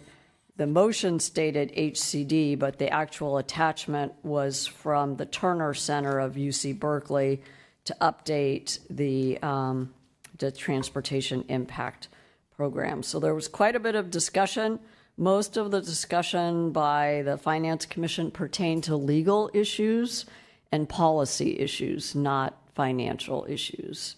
is how I heard the concerns. They were very concerned about the legal risk, very concerned about other factors, but again, they felt that since it's a fee, this really should be under the purview of the Finance Commission. So I'm going to go ahead and provide my comments. On January 16th, I was the dissenting vote when Council approved the TIF based on the Nexus study provided by DKS. I cited concerns at that time that the study was deficient in scope and in compliance. I also recommended on January 16th that the Nexus study be reviewed by the Finance Commission. My position has not changed. They made two recommendations unanimously, and I would be in support of those two recommendations as far as any action item tonight. Councilmember Moore. What are those two recommendations? That the Commission jointly work with staff and the consultants in revising the Nexus study and to make independent assessment of the risk to current and future fiscal stability, as well as recommendations regarding managing that risk when implementing a transportation impact fee on new development. That was resolution number 1. Number 2, utilize the Nexus study template prepared for the California Department of Housing and Community Development to update the town's transportation impact fee program. Following the template will enable the town to prepare a Nexus study which will comply with the requirements of the relevant sections of the government code. Thank you. Any further comments? Vice Mayor. So I regretted my vote in January in support when I obtained further advice from our town attorney. And this was reconsidered, and that's why I made a motion to send this back to the consultants and to our attorneys to make sure we were on a solid foundation for these fees. And it does seem to me that the Finance Commission's recommendations are a step in that direction. And so I'm supportive of those recommendations. However, I understand there's some limitations on them. So I believe that the Finance Commission doesn't have the opportunity to work under attorney-client privilege and to consult with outside attorney in a closed session. And so I think that there is work on this that needs to go on with the council. So while I'm supportive of the recommendation, I think that the involvement of the Finance Commission will be pretty minor in the policy in the first resolution, because in order to really tackle that, we're going to need to have that kind of advice. So the other thing that I'm concerned about the proposal, the small amount of fees that are being proposed and going back, I believe, to the same consultant. Isn't that correct? That is correct. Yeah. So, I, based on where we ended up with having to rescind and all of that, I'm not convinced that the existing consultant is going to get us to where we need to be. And I raised another issue during the Finance Commission meeting, which again, was something I would like to take a look at in the future, and that is the project list. I believe that project list was developed based on the Bicycle and Pedestrian Master Plan, which was tied to certain assumptions about development that I think were in the nature of 2,000 units plus a buffer, and we've blown way past that number in our housing element. And based on conversations at the last council meeting, it appears that there's enthusiasm to bring back the general plan 2040 that had a very large number of units. And I just don't think that the type of projects that were proposed are suitable because of this development that's coming in is not going to result in the kind of transportation needs that would be satisfied by mostly bicycle and pedestrian improvements. We're going to have, if this happens, that's according to what's being approved and what's being advocated for, we're going to have a lot more residents, and those residents are going to need to get to work, and they're going to use their cars, whether we want it or not, because we don't have additional transit routes, and it's not going to be a matter of getting their kids to school on bikes. There are going to be a lot more cars on our streets, and so I'm concerned that the project list has some real challenges as well that I think the council rightly needs to look at. I don't think that's the work of the Finance Commission. So a lot there. Basically, I'm saying I'm not supportive of making this change because I think it's minor and I don't think it addresses the fundamental issues that have been raised. Councilmember Ristow. Thank you. At the last council meeting where we discussed this, the TIF, and we talked about the areas where how we would like to modify the fee and what we'd like to look at. I think it is important that the work that's already been put in by the consultant under our direction from the beginning be continued. And we did give some instruction to staff and the consultant on what we wanted to look at. I would say that the project list that came forward was based on the general plan 2040 before those two of the elements were rescinded, and the bike and ped plan and Measure B. There were a variety of different sources. And I think the project list is good, but if the council wants to look further, we can probably talk about that. My concern is that I understand the Finance Commission wanting to be involved, but the issues really are around policy and legality. And I'm happy to hear their opinions on things, but we do have legal counsel that's been working with us. And we do, ultimately we're the ones responsible for policy. So I think as we work through this, we'll have to look at all of the options. And there's something else. I apologize. It's 6:30 in the morning for me. I forgot the last thing I was going to say, so I'll raise my hand when I think of it. But I think it is important to go forward with this and get the continued work that we asked for at the last meeting. And then as we look at how we're going to implement this, we can have further discussions. Oh, the question I was going to bring up is, as each project comes up, this is a question for staff, with each project, whether it's under SB 330 or whatever, all of these multifamily housing projects are going to have to deal with their own traffic mitigations. Is that correct?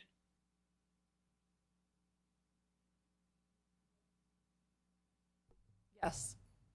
Yes, they will. So in addition to the TIF, if there's specific improvements that need to be made at a site, that falls under the project, correct? That's correct. They will make frontage improvements if needed. Okay, so I think some of this is, as some of these projects, if and when they actually get built, not only will we be funding projects that we planned for with, trying to get school kids and other people getting around town out of their cars. Clearly, when people are leaving town, almost all of them will be driving, and we'll be looking at improvements for that. But I do think that most of the other plans that we were looking at where they talk about bike and ped improvements have nothing to do with getting people out of town. They have to do with getting people through town, either to school or to errands, etc.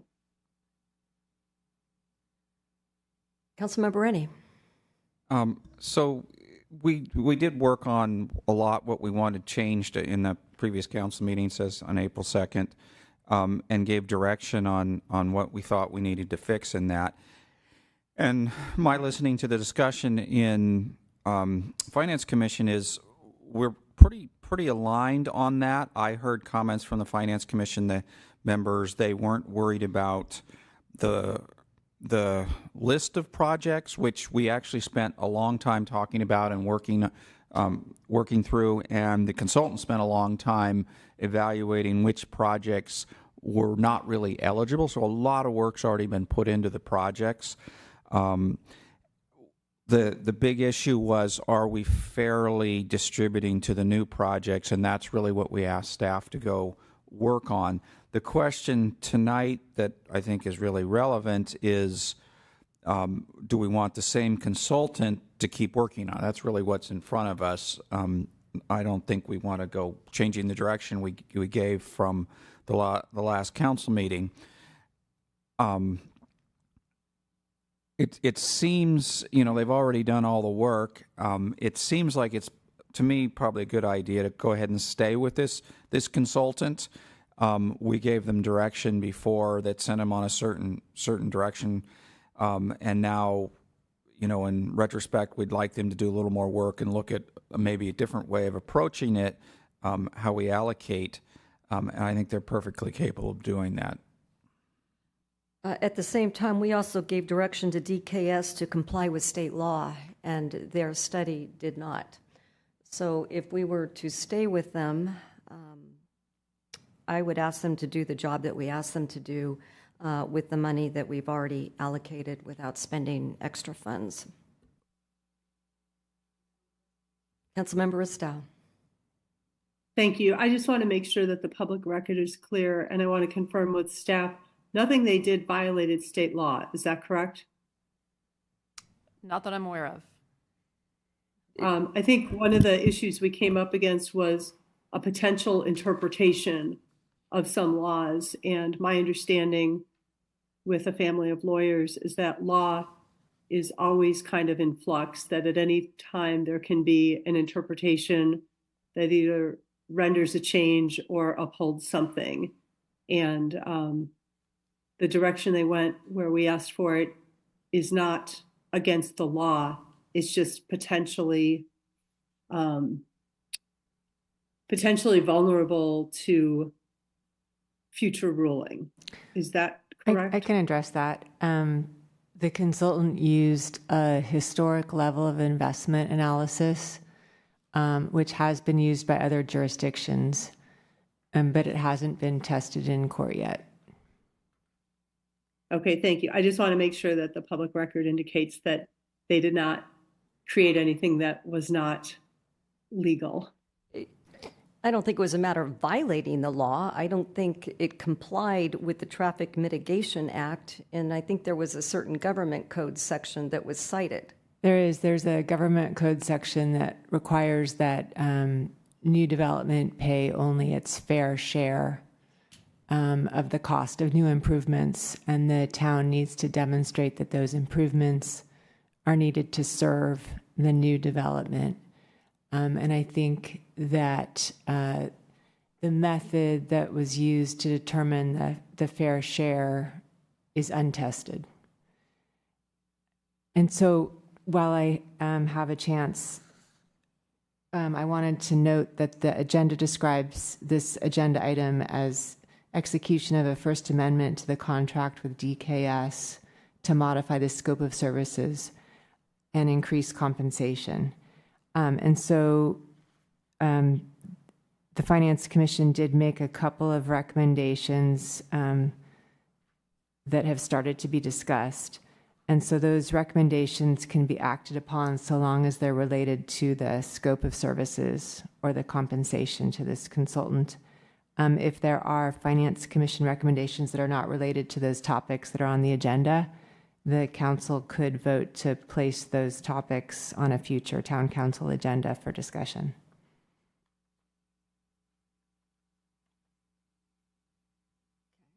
Councilmember Ristow. Thank you. Given the limited scope of what we can be discussing on this very specific item, I would like to move to authorize the town manager to execute the First Amendment to the contract with DKS Associates to modify the scope of services and increase compensation from $160,505 to $166,647. Councilmember Moore. Second. Any comments? Vice Mayor? I won't be supporting the motion. I understand the narrow nature of it. I also think that there are better uses for the town's money with regard to the consultants that we need to help us get through this and to do it on a solid foundation, as I think we have more work to do. Ms. Wood, roll call, please. Excuse me, Councilmember Risto? Aye. Councilmember Rennie? Aye. Councilmember Moore? Aye. Vice Mayor Hudas? No. Mayor Badami? No. Motion passes. The mayor and vice mayor opposed. Okay. We are now moving on to council matters. So I will start with Councilmember Rista so I don't forget you since you're on Zoom. I've got you in my vision right now. All right, thank you very much. On April 3rd, I attended the community meeting on State Route 17 Resiliency and Adaptation Plan. And I don't know if any other council members attended that, but it was an update on the work that's being done on Highway 17, with the highest priority being that State Route 17 must function in emergencies. Discussion of making sure that there's, I'm sorry, my brain. Making sure that fire risk is reduced on, shaded fuel breaks. So having shaded fuel breaks, making sure that the road is accessible during an emergency, doing work to make sure that mudslides don't close the freeway, and even talking about how to reduce traffic so that it can be an effective evacuation route and reducing collisions and crashes. The considerations are climate resiliency and also a discussion of multimodal transportation on 17, which clearly is not going to be focused on pedestrians and cyclists, but with a very high priority on transit. So looking at transit options on 17. Their goal is to reduce VMT and coordinate with transit agencies. So stay tuned on that. Later that evening, or actually, yeah, that same day, I attended the Timeout 30th anniversary. And I just wanted to give a congratulations to one of our local store owners who's had a very successful business over the last 30 years. And in fact, the sweater and the scarf I'm wearing came from Timeout. But anyway, it is always great to celebrate the people in our community who not only create a vibrant business, but a wonderful place to gather and donate to so many causes. On the 6th, I, along with 2 other council members, attended the community iftar at West Valley Muslim Association. It took place in Saratoga, and there were electeds from other municipalities, and it was just a good opportunity to gather with constituents and share values of friendship and understanding. On the 8th, I attended the Finance Commission, and on the 11th, because the VTA PAC meeting was canceled due to a lack of items, I was able to attend the DEI Commission meeting for the first time. So that was wonderful. We have a really fantastic commission with a lot of good ideas, very thoughtful, and I'm looking forward to seeing them at Spring into Green at their booth. And throughout the last 2 weeks, I've met with constituents on a variety of issues, including housing, animals, and public health. Thank you. Councilmember Moore? Thank you, Mayor. In the last few weeks, I held my happy hour, which was a ton of fun. Really enjoyed that. Got to talk about a lot of interesting things going on in the town. I held my councilmember community coffee, had some really good discussions about development, mostly, among other things. Along with the vice mayor and councilmember Risto, I also attended the Ramadan iftar. And I just, the one thing I want to say about that is that from my understanding and the conversations that I've had with folks there, the Muslim community in Los Gatos especially has been having a very difficult time, not only because of world events, obviously, but they are not feeling super welcomed at their location in Los Gatos. Los Gatos is very lucky to, I think, to have the West Valley Muslim Association Mosque in town, and there have been issues there, and so I think I just want to express to the Muslim community writ large that we're really lucky to have a mosque in Los Gatos, and I think they're a great community partner. I had a really good meeting with a youth commissioner who's been working on the SNAP program, which is Special Needs Assistance Program, and trying to get it to interact better with trust. So we've been meeting with folks at the county about that. I had the pleasure of speaking to the Los Gatos Lions Club over lunch. Had a really great time speaking with them. They are, whenever I talk to our service clubs in Los Gatos, they are doing so much. The West Valley Sanitation District met, went well. We are still dealing with litigation, so that's sort of ongoing. The Cities Association Legislative Action Committee met at Sunnyvale City Hall. If you ever get a chance to go to Sunnyvale City Hall, it is like ridiculous how nice it is. It is actually sort of overwhelming, the building, and yeah, it was like a whole other world. Los Gatos would never need that, but it really was impressive. And the Cities Association Legislative Action Committee had a productive meeting. We talked about a number of state laws. We were mostly on the same page with some divergences on a few key policies, but we're going to continue looking at legislation as we go on. And this past weekend, I say this because I took it, largely because of my work with CERT. I completed a really good wilderness first aid class. If anybody's ever interested, it's they're really fun, and you can do it over a weekend. It's 16 hours, and excited to continue bringing that knowledge to CERT. So thank you. Vice Mayor. Thank you. So some of the same meetings that some of my other fellow council members participated in. I did get an update on North 40 Phase 2 and got to ask some questions about that as that project seems to be moving forward.